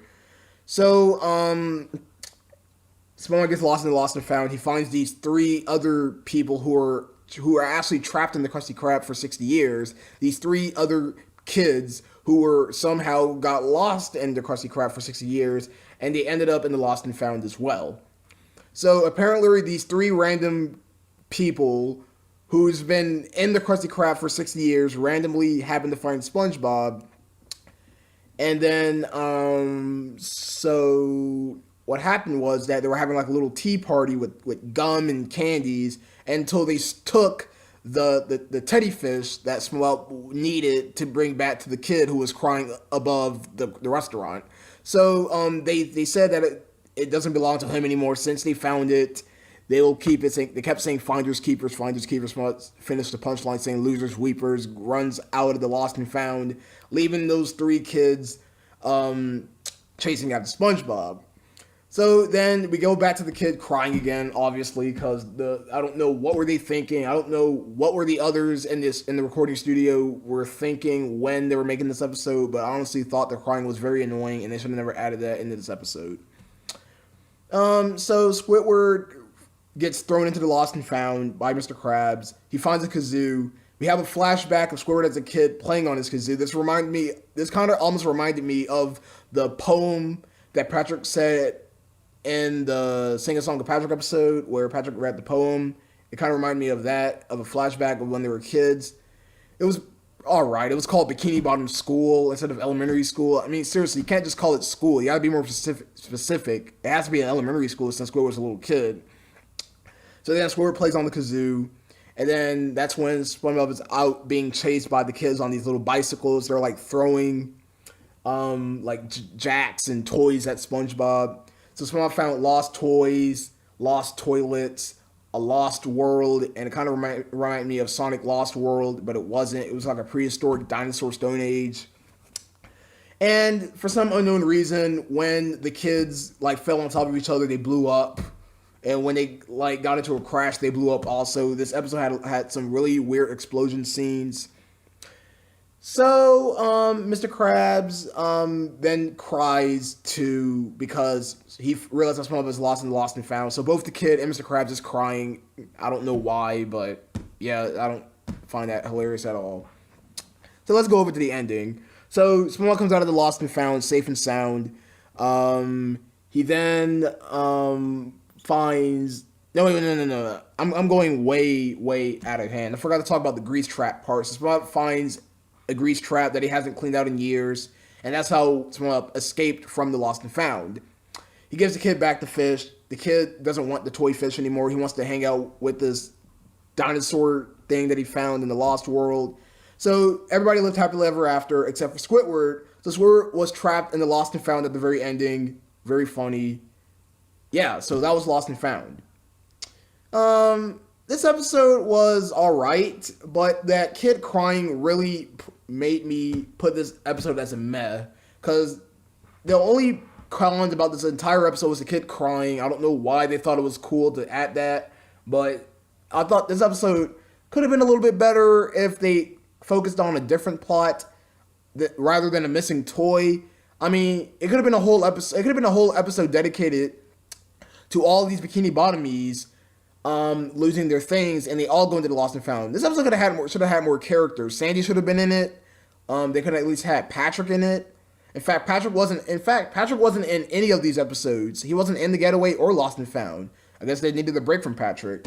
So my rating for Lost and Found will be a 7 out of 10 because it really wasn't as great as The Getaway. It was alright, but that kid crying really, really made me annoyed. I really wish that Nickelodeon should have never added that to the storyboard, but hey, it's their episode and they can do whatever they want. Well, I hope you guys enjoyed my review for Lost and Found. I'll have this video out tomorrow, Sunday, June 11th. And hope you guys have an awesome day. And I guess I'll see you guys next time. Sayonara. Good morning, everyone. This is Evie, the Original Master here. And today it is June 17th, 2017. And you know what that time it is again. So this morning, I've just watched the 2 brand new episodes of SpongeBob this morning. And I will be giving you guys out my review for these episodes. So the episodes that came out today was Patrick's Coupon and Out of the Picture. So I will be reviewing these episodes, and I will give you guys my honest opinions about them. And without further ado, let's begin with the review. So let's start off with Patrick's Coupon. So at the beginning of the episode, we've already got a really, really intense scene I will have to point out, is where there's Patrick trying to fight off a sea spider. So before I get any further, I'd like to go back to my life insurance review because there was a running gag in that episode where they thought Squidward's piece of hair was a sea spider, so they started like thinking it was a sea spider, so they started like freaking out over it, and so they expanded the joke even further by actually having Patrick fighting off a sea spider. So I'm not going to go way into details of how Patrick fought off the sea spider because that'll be way too unnecessary. So yeah, so while Patrick's out trying to fight the sea spider, he finds his missing coupon that he is going to use to buy free ice cream for SpongeBob. So basically, the plot for Patrick's Coupon is Patrick finds his missing coupon so he can go off to buy SpongeBob free ice cream. So that's the plot for the episode. So Patrick goes out to see if SpongeBob isn't anywhere in sight, and then he realized that SpongeBob was right in front of him. See, this is exactly why SpongeBob is not your typical friend. He is by far the most creepiest thing you can ever hang out with. SpongeBob could be the worst friend you can ever have because he stalks people, he annoys people. I know that's his character, but my gosh, this is a kid's show. We don't need this yellow character stalking people. That makes absolutely no sense. I mean, it's like every time SpongeBob is out and about, he ends up stalking his friends. Like once you have your head turned around, you see him just right there in front of you. That is just weird, and I don't know why SpongeBob thinks that's funny. So Patrick sees SpongeBob with an ice cream cone, and then he goes off and he thinks that he, since he already had ice cream, he thought Patrick. No, let me rephrase that again. So when Patrick saw SpongeBob with the ice cream, Patrick thought that SpongeBob was nowhere in sight, but SpongeBob made the excuse saying that he already got his free ice cream, but Patrick still went out to get him another free ice cream anyways. So Patrick is out going to find the place where he can get the free ice cream from with his coupon until he stumbled across the Krusty Krab, where Mr. Krabs is on a crane, and then he realized that Patrick had a free coupon. So literally, Mr. Krabs just grabbed Patrick from a crane just because of the fact that he had a free coupon, and I was like, Mr. Krabs, you are... See, that's another reason why I don't like Mr. Krabs that much, because he's just too greedy. I mean, why would you steal someone's free coupon where you can just get a coupon of your own? Seriously, Mr. Krabs, you're telling me that you can't, get your own coupon? I mean, this is why Mr. Krabs is such a very greedy character, and I really wish that Nickelodeon will kind of change Mr. Krabs' character a bit, where he's a lot nicer and starts doing stuff on his own instead of stealing it from others, but that's just how Mr. Krabs is. So Patrick then thinks that everyone is out for his coupon, trying to steal his coupon, and then he becomes hallucinating. And then after jeez, I am very sorry, you guys. I am very bad at mispronouncing words, and if I stutter, I apologize. After Patrick's hallucination, that's what I meant to say. If I just take my time and review it this slowly, I wouldn't have to be stuttering. So after Patrick's hallucination, he then ends up at the ice cream parlor. He then goes into the ice cream parlor. It reminds me of Willy Wonka and the Chocolate Factory. I like the way how the ice cream parlor was designed and everything.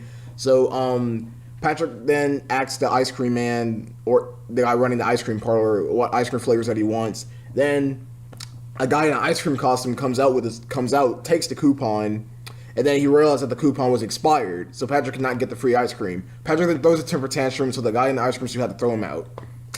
Patrick, you're an adult. Stop acting like a child. I mean, if you knew the coupon was expired, you should have known that a long time ago, but that does not make the excuse to cry like an infant because of the fact that you knew that your coupon was expired. So Patrick was advised to go see the Ice Cream King. So he's been thrown up to where the Ice Cream King lives in this lair or this tower, whatever you want to call it. And then it turned out to be that the Ice Cream King looked like one of Patrick's ancestors. It was a fat, chubby, pink starfish guy. I'm assuming that's what he was. But him and Patrick was both dumb. They talked really dumb. They did like a secret handshake where they slapped each other in the ice cream room or the tower. I don't care how I'm going to say it, but yeah, whatever. So yeah. So, but if Patrick wants to renew his ice cream coupon, he has to do like all these tasks and whatnot. So like there's like this one task where they have to like grow hair, like the way how they grow hair in SpongeBob, they make these grunt sounds and they like grow hair instantly. So Patrick kept failing at that. So yeah. So then that was their first task. Then their second task was they like some like ice cream Ninjago or some crap. They're like doing like a ninja routine, like, or some Japanese karate in these ice cream suits. I thought that was pretty hilarious. That had me laughing as soon as I heard it. I mean, I wasn't laughing out loud. I was just chuckling a little bit to see that the fact that they were fighting in these ice cream suits, that was pretty ridiculous. And they were like squirming around in the ice cream parlor. And yeah, that was pretty hilarious.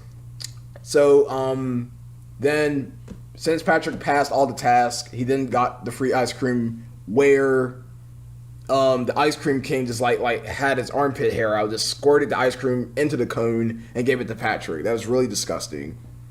Patrick then goes to SpongeBob's house, gives him the ice cream cone that melted because it wasn't his fault. It was the Ice Cream King's fault for giving him some really disgusting ice cream. I honestly don't know why that was a thing. So then it turned out to be this SpongeBob already had ice cream all along with him. They jumped into the ice cream, and that was Patrick's coupon. Yeah, very, very weird ending, but yeah. Patrick also had Mr. Krabs' claw. I don't know how he managed to get that, but okay. My overall thoughts on Patrick's coupon. The episode started out really, really not great because I mean, it was okay to see Patrick trying to fight off a sea spider, but it was supposed to be comedic, but I really did find that scene a little bit funny. But the episode started off really intense. If I'm that's what I'm gonna guess, I'm gonna assume, and then that's when the humor kind of cranked up a bit. But this is not my favorite episode of season 10. It's not my favorite because the pacing was a little bit slow, and then it kind of increased a little bit when Patrick met up with the Ice Cream King and whatnot. So my overall rating for Patrick's coupon is a 7 out of 10. That's my rating for Patrick's coupon. It was alright.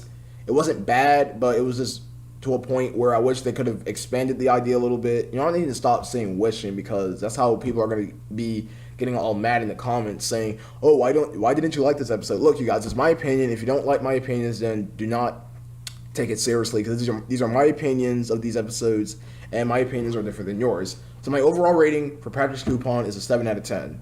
I like the ice cream Ninjago fight. I also like the scenes where they gave each other a handshake by smacking each other. I thought that was pretty funny. And then the Ice Cream King's like, "Are you smart or are you dumb? I don't even know."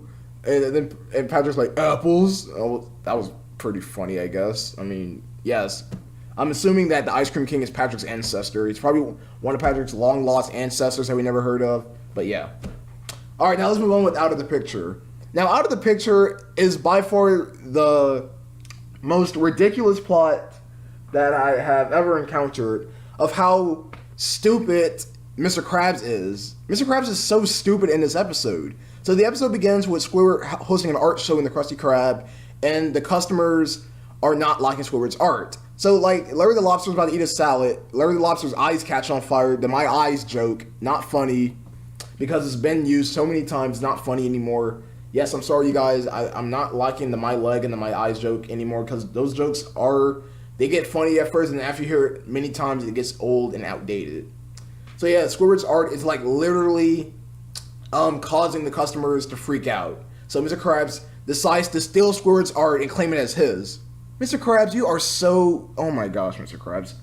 Why do I hate Mr. Krabs so much in these modern episodes? He is so selfish. Mr. Krabs is like the selfish character in this entire modern day of SpongeBob. Because no, Mr. Krabs was entirely selfish in this episode. Just to steal Squidward's art and claim it as his. Really, Mr. Krabs? That makes no sense. That just absolutely makes no sense. And then the pacing was so weird because out of nowhere a random art critic just came out of nowhere. I mean, we didn't get a transition of him walking to the restaurant. He was just automatically there. I mean, Nickelodeon, please explain to me why you keep rushing through these storyboards. I mean, please give us like a little buildup of why are these art critics here. So a random art critic comes out of nowhere, and then he is claiming that he can that the paintings that Mr. Krabs took from Squidward is worth a lot of money. So in order for Mr. Krabs to keep Squidward's art, Mr. Krabs sends SpongeBob and Squidward out to deliver Krabby Patties to random people just to have Mr. Krabs the excuse to claim that Squidward's art is his. That the fact that he stole it from him in the Krusty Krab. I mean, Mr. Krabs, you really need to stop, dude. You really need to stop acting selfish and be nice to your friends for once. See, this is why Mr. Krabs is so dumb. He's selfish. He's very greedy, and he does not. And all he cares about is himself. He doesn't care about any other people. That makes no sense. So they go to Antarctica. That's why I'm guessing where to play. I'm guessing that's what it is. The Arctic, where Mr. Krabs sent Squidward for his first task to deliver a Krabby Patty in a bag. So they give this whale a frozen Krabby Patty. They eat it, and then yeah. Then Mr. Krabs finds SpongeBob and Squidward coming back to the restaurant. They give Squidward another task to do. Oh my gosh, I am so excited. So this is the only highlight of this entire episode. Rock Bottom made a return appearance since season 1. Nickelodeon. I am so excited. I'm not gonna say excited. I'm very proud of you for bringing back an old memorable episode, because Rock Bottom was a really good episode where SpongeBob and Patrick took the wrong bus to Rock Bottom instead of Bikini Bottom. So Rock Bottom made a surprising return appearance where the characters talked it the same way. They did this the tongue gag. Next up to Bikini, that tongue gag from Rock Bottom. I'm glad that Rock Bottom came back. That was good. That was the only highlights of the episode. Other than that, Mr. Krabs was just a selfish idiot. Then Mr. Krabs sends Squidward up to Mars. Yeah, he sends him all the way up into Mars just to deliver a Krabby Patty, just because he can make an excuse for him to steal Squidward's art and claiming it as his. And then, at the very ending, they destroy the entire restaurant just because that's the only way that the art critic can accept their work, if they destroy the art. And then he says that the art has no real value. Then a piece of the Krusty Krab just falls on top of Mr. Krabs and Squidward, and then the art critic used that final piece as a painting at the museum, and SpongeBob helped out with it. SpongeBob, you did absolutely nothing. You did nothing but stood there while you let Mr. Krabs attack Squidward. Then Mr. Krabs and Squidward became a psychotic duo and destroyed the restaurant. Wow, Mr. Krabs. Wow, Mr. Krabs and Squidward. You guys are psychotic, and SpongeBob, you did not help not one bit. So shut your mouth. So that was out of the picture. And I'll have to give this episode a... You know what? In fact, since Rock Bottom made a brief appearance, I'm going to give this episode a 1 rank higher than Patrick's Coupon, an 8 out of 10. Why? It's because of Rock Bottom. That was it. Other than that, I'm going to put out of the picture a meh episode. Because it was meh. Because Mr. Krabs was so selfish in this episode. Because he got upset because Squidward's art is not admiring the people in the restaurant. Like, seriously, I don't know what is so bad with Squidward's art. In my opinion, I thought the art looked pretty nice. But every time Squidward showed a piece of his artwork, everybody started freaking out. Why? Well, seriously. Was it because it was too nice or something? See, wow, that just makes no sense either. Why would you not admire someone's artwork? See, and Mr. Krabs makes the excuse saying, "Oh, since Squidward's running away from me customers, I might as well take all of his art and claim it as mine." And then when Mr. Krabs did that, all these pennies came out of nowhere and landed on Squidward's hands. So yeah, my overall rating for out of the picture will be a 8 out of 10 because of Rock Bottom's appearance. But I'm still putting this as a meh episode though. It's not good. It's meh. The only reason why I gave it an 8 out of 10 is because of Rock Bottom's brief appearance. With that said, I hope you guys enjoyed my review for Patrick's Coupon and Rock Bottom. Oh, I'm stupid. Out of the picture, I'm sorry, you guys. I'm just so enthusiastic to see that Rock Bottom made a surprise appearance.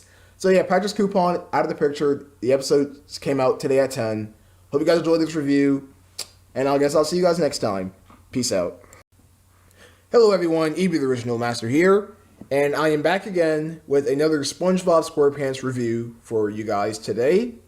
Today I'll be reviewing the new episode that came out in Israel yesterday, Furl Friends and Don't Wake Patrick. So yesterday was Sunday, August 27th, and the episode aired in Israel, meaning that it's not in English, it's in Hebrew, and that's what the language that they speak in Israel. And I'm here to review this episode for you guys. So yes, this episode has not aired in the United States. It only aired in Israel yet. And it says it's going to air in the United States in September. So we'll have to wait till September till we get an English version of this episode. And yes, I will be watching this episode again, but in English.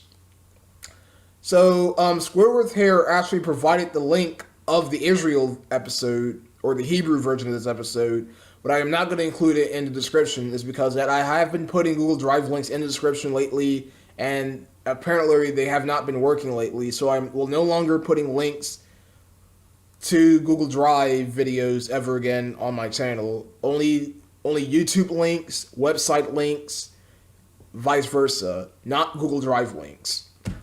So without further ado, let's review the episode. So, Furl Friends, the episode begins with Patrick the Pirate sailing the ocean. Yes, Patrick the Pirate makes a surprising return. We haven't seen him since It's a SpongeBob Christmas. So he appears in this episode with Potty the Parrot, part of the SpongeBob's fan club. If you guys don't know, Patrick the Pirate is played by Tom Kenny, the guy who voices SpongeBob, Gary, the French narrator, and a few other characters. So Patrick is actually on the ocean, and he wants to wonder what SpongeBob and the gang are doing. So he pulls out a telescope, a really long telescope, and looks underneath the ocean, and it appears that Sandy Cheeks is having a birthday party. So yes, today is Sandy's birthday, and this was actually a very first time that we ever gotten any glances of Sandy having a birthday. Yes, in the episode, a flea in her dome, that does not count because the SpongeBob Patrick was throwing her a welcome back party. That doesn't mean it was her birthday. It was just a welcome back party. So, SpongeBob, Patrick, Mr. Krabs, Squidward, Mrs. Puff, and Pearl and Larry were all celebrating Sandy's birthday. They were in Jellyfish Field celebrating her birthday. And so SpongeBob gives her a birthday cake. And then Patrick then eats the entire cake. So SpongeBob then gives Sandy another cake to make it up. And then Patrick was just about to eat that second cake, where Sandy proceeded not to give Patrick the cake. So what she does was she then karate chops the cake and then makes slices to everyone. So if you want to avoid spoilers, do not click on this video. This video will contain spoilers. The reason why I'm reviewing this episode now is because I've already seen it, and I will hate to review this episode when it airs in the United States, is because that will make no sense to do that. So if you want to avoid any spoilers of this episode, do not click on this video. Please do not. Because if you hate to be spoiled, you do not want to watch this video.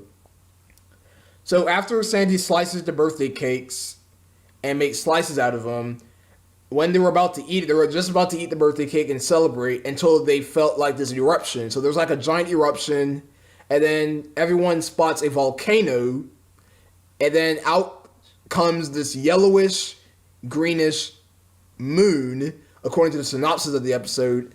And so this moon comes from this volcano, and then everybody is admiring it, and Sandy realizes that this moon looks very weird. So it appears that this moon is not your ordinary moon. So this moon actually turns everyone in Bikini Bottom into their fertile states, meaning their wild states, or their wild form, basically. That's why this episode is called Furl Friends. If you don't know what I mean, and what I mean is that when the moon shines this beam onto the characters of Bikini Bottom, they turn into their realistic forms, meaning that they turn into a real-life fish, a real-life crab, a real-life lobster, like you see in real life here in the Earth. So basically, Sandy's the only one to stop this. So basically, everyone keeps staring at this moon. The moon turns everyone to their fertile states, which I thought that was pretty cool, because we never got an episode like that before. And the characters actually do look pretty accurate. Mr. Krabs looked like a real-life crab. Pearl was turned into a real-life lobster. Oh, I said lobster. Oh my god, that's Larry. Don't worry, you guys. I know what the characters are, and I did not mean to say that. So Pearl was turned into a real-life whale. She was like a gigantic whale. I think she was either a humpback whale or a sperm whale. She was probably a humpback whale. Mrs. Puff was turned into a pufferfish.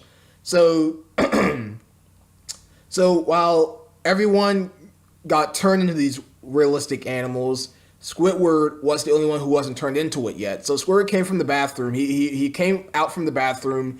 He finds the moon, and then he starts staring at it. And then Sandy tries to tell Squidward not to look at it. So Sandy runs to save Squidward's life by shoving him into a rock to avoid getting blasted by the moon's beams.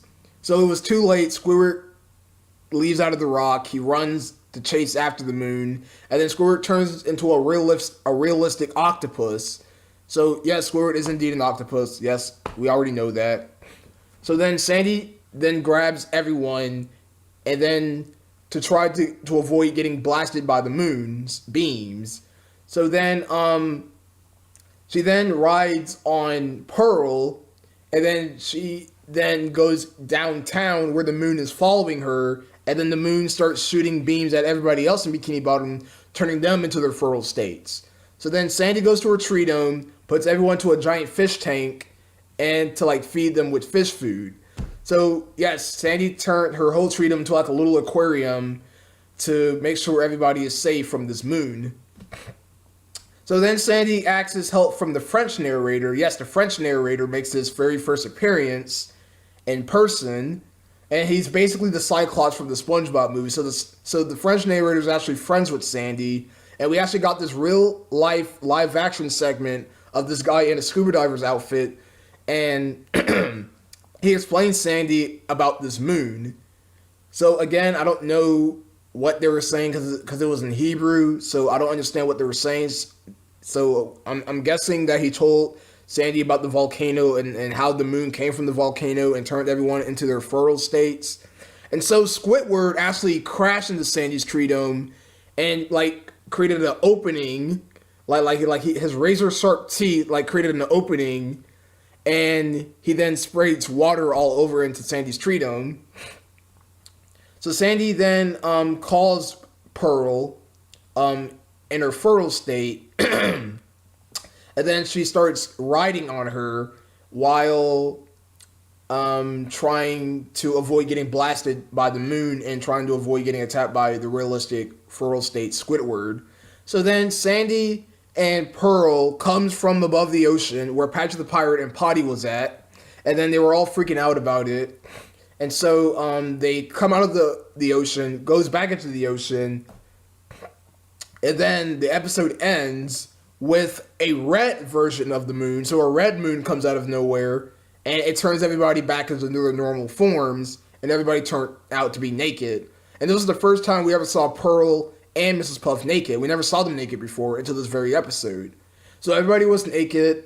Patrick's fat, chubby behind butt landed on Sandy's helmet, and she freaked it out.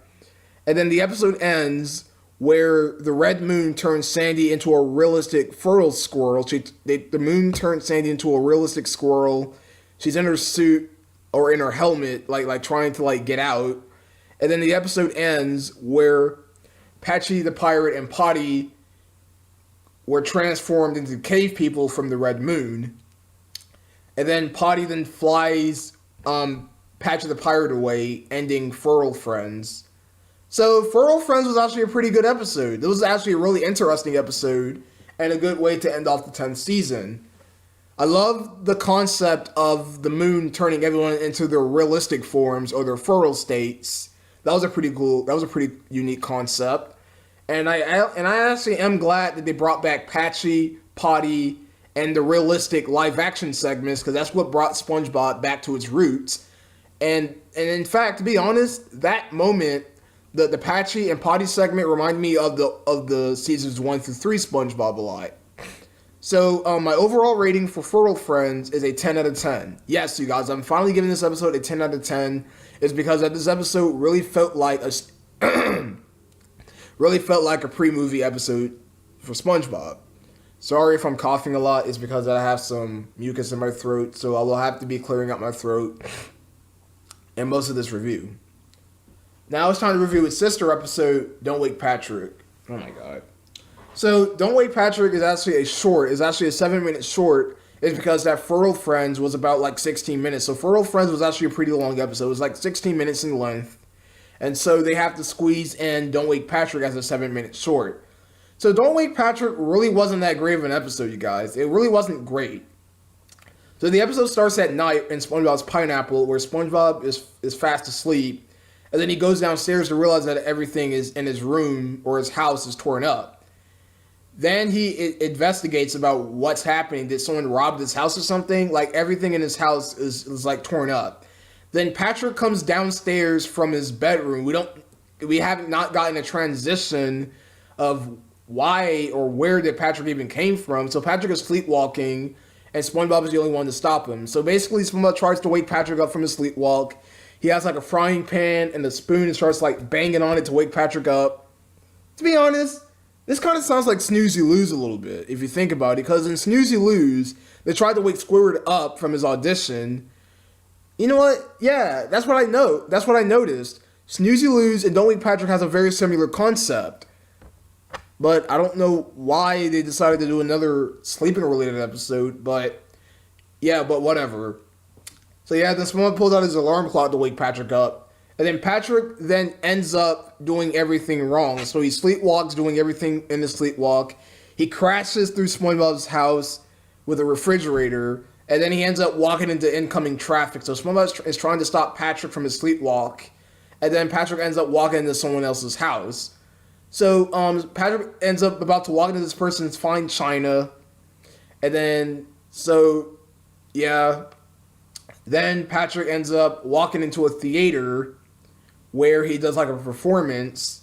He starts dancing in the sleepwalk, which I thought it was alright. And then the straw that broke the camel's back is when Glove World appeared. And if you guys didn't know that, in the episode Glove World Rip, that was Glove World's last appearance. And then the writers brought it back for this episode. I mean, seriously, the Glove World never came back at nowhere in the series, and it came back as a brief cameo in Don't Wake Patrick. So technically, Glove World was never closed to begin with. And then people saying, oh, this episode takes place before Glove World Rip. And I'm like, I don't care about the freaking timeline for SpongeBob. All I care is the writers with these episodes. I mean, they said Glove World's last appearance was in Glove World Rip, and then it appears randomly in, I don't know, freaking Don't Wake Patrick. So the episode ends with SpongeBob taking Patrick to bed, to his house for him to go to sleep. And then SpongeBob ends up sleeping. And guess what? SpongeBob was so tired of bringing Patrick back home from his sleepwalk, SpongeBob then falls asleep, and then he ends up sleepwalking. And then he walks into incoming traffic and gets hit by a near-coming vehicle. This episode was not funny. It was bad. I give Don't Wake Patrick a 3.5 stars out of 10. Very bad season 10 finale for the second segment, but the first segment, Furl Friends, was a lot better. So there you go, to have it. That's my review on Furl Friends and Don't Wake Patrick from SpongeBob Season 10. I have officially reviewed every Season 10 episode. And yeah, Season 10 was actually a pretty okay season. It had a very bad season finale with Don't Wake Patrick, of course. I'm only including Don't Wake Patrick. Furl Friends was way better than that. Was way better than Don't Wake Patrick, in my opinion. So, hope you guys enjoyed my review for these episodes. Again, this episode aired in Israel. I am not including the link because, like I said, sometimes the links don't work, and I do not want for you guys to go through that, so I'm not going to include the link to the episode. You'll just have to wait for it to air in the United States or wherever country you're from. But with that said, thanks for watching. I'll see you guys next time. Bye.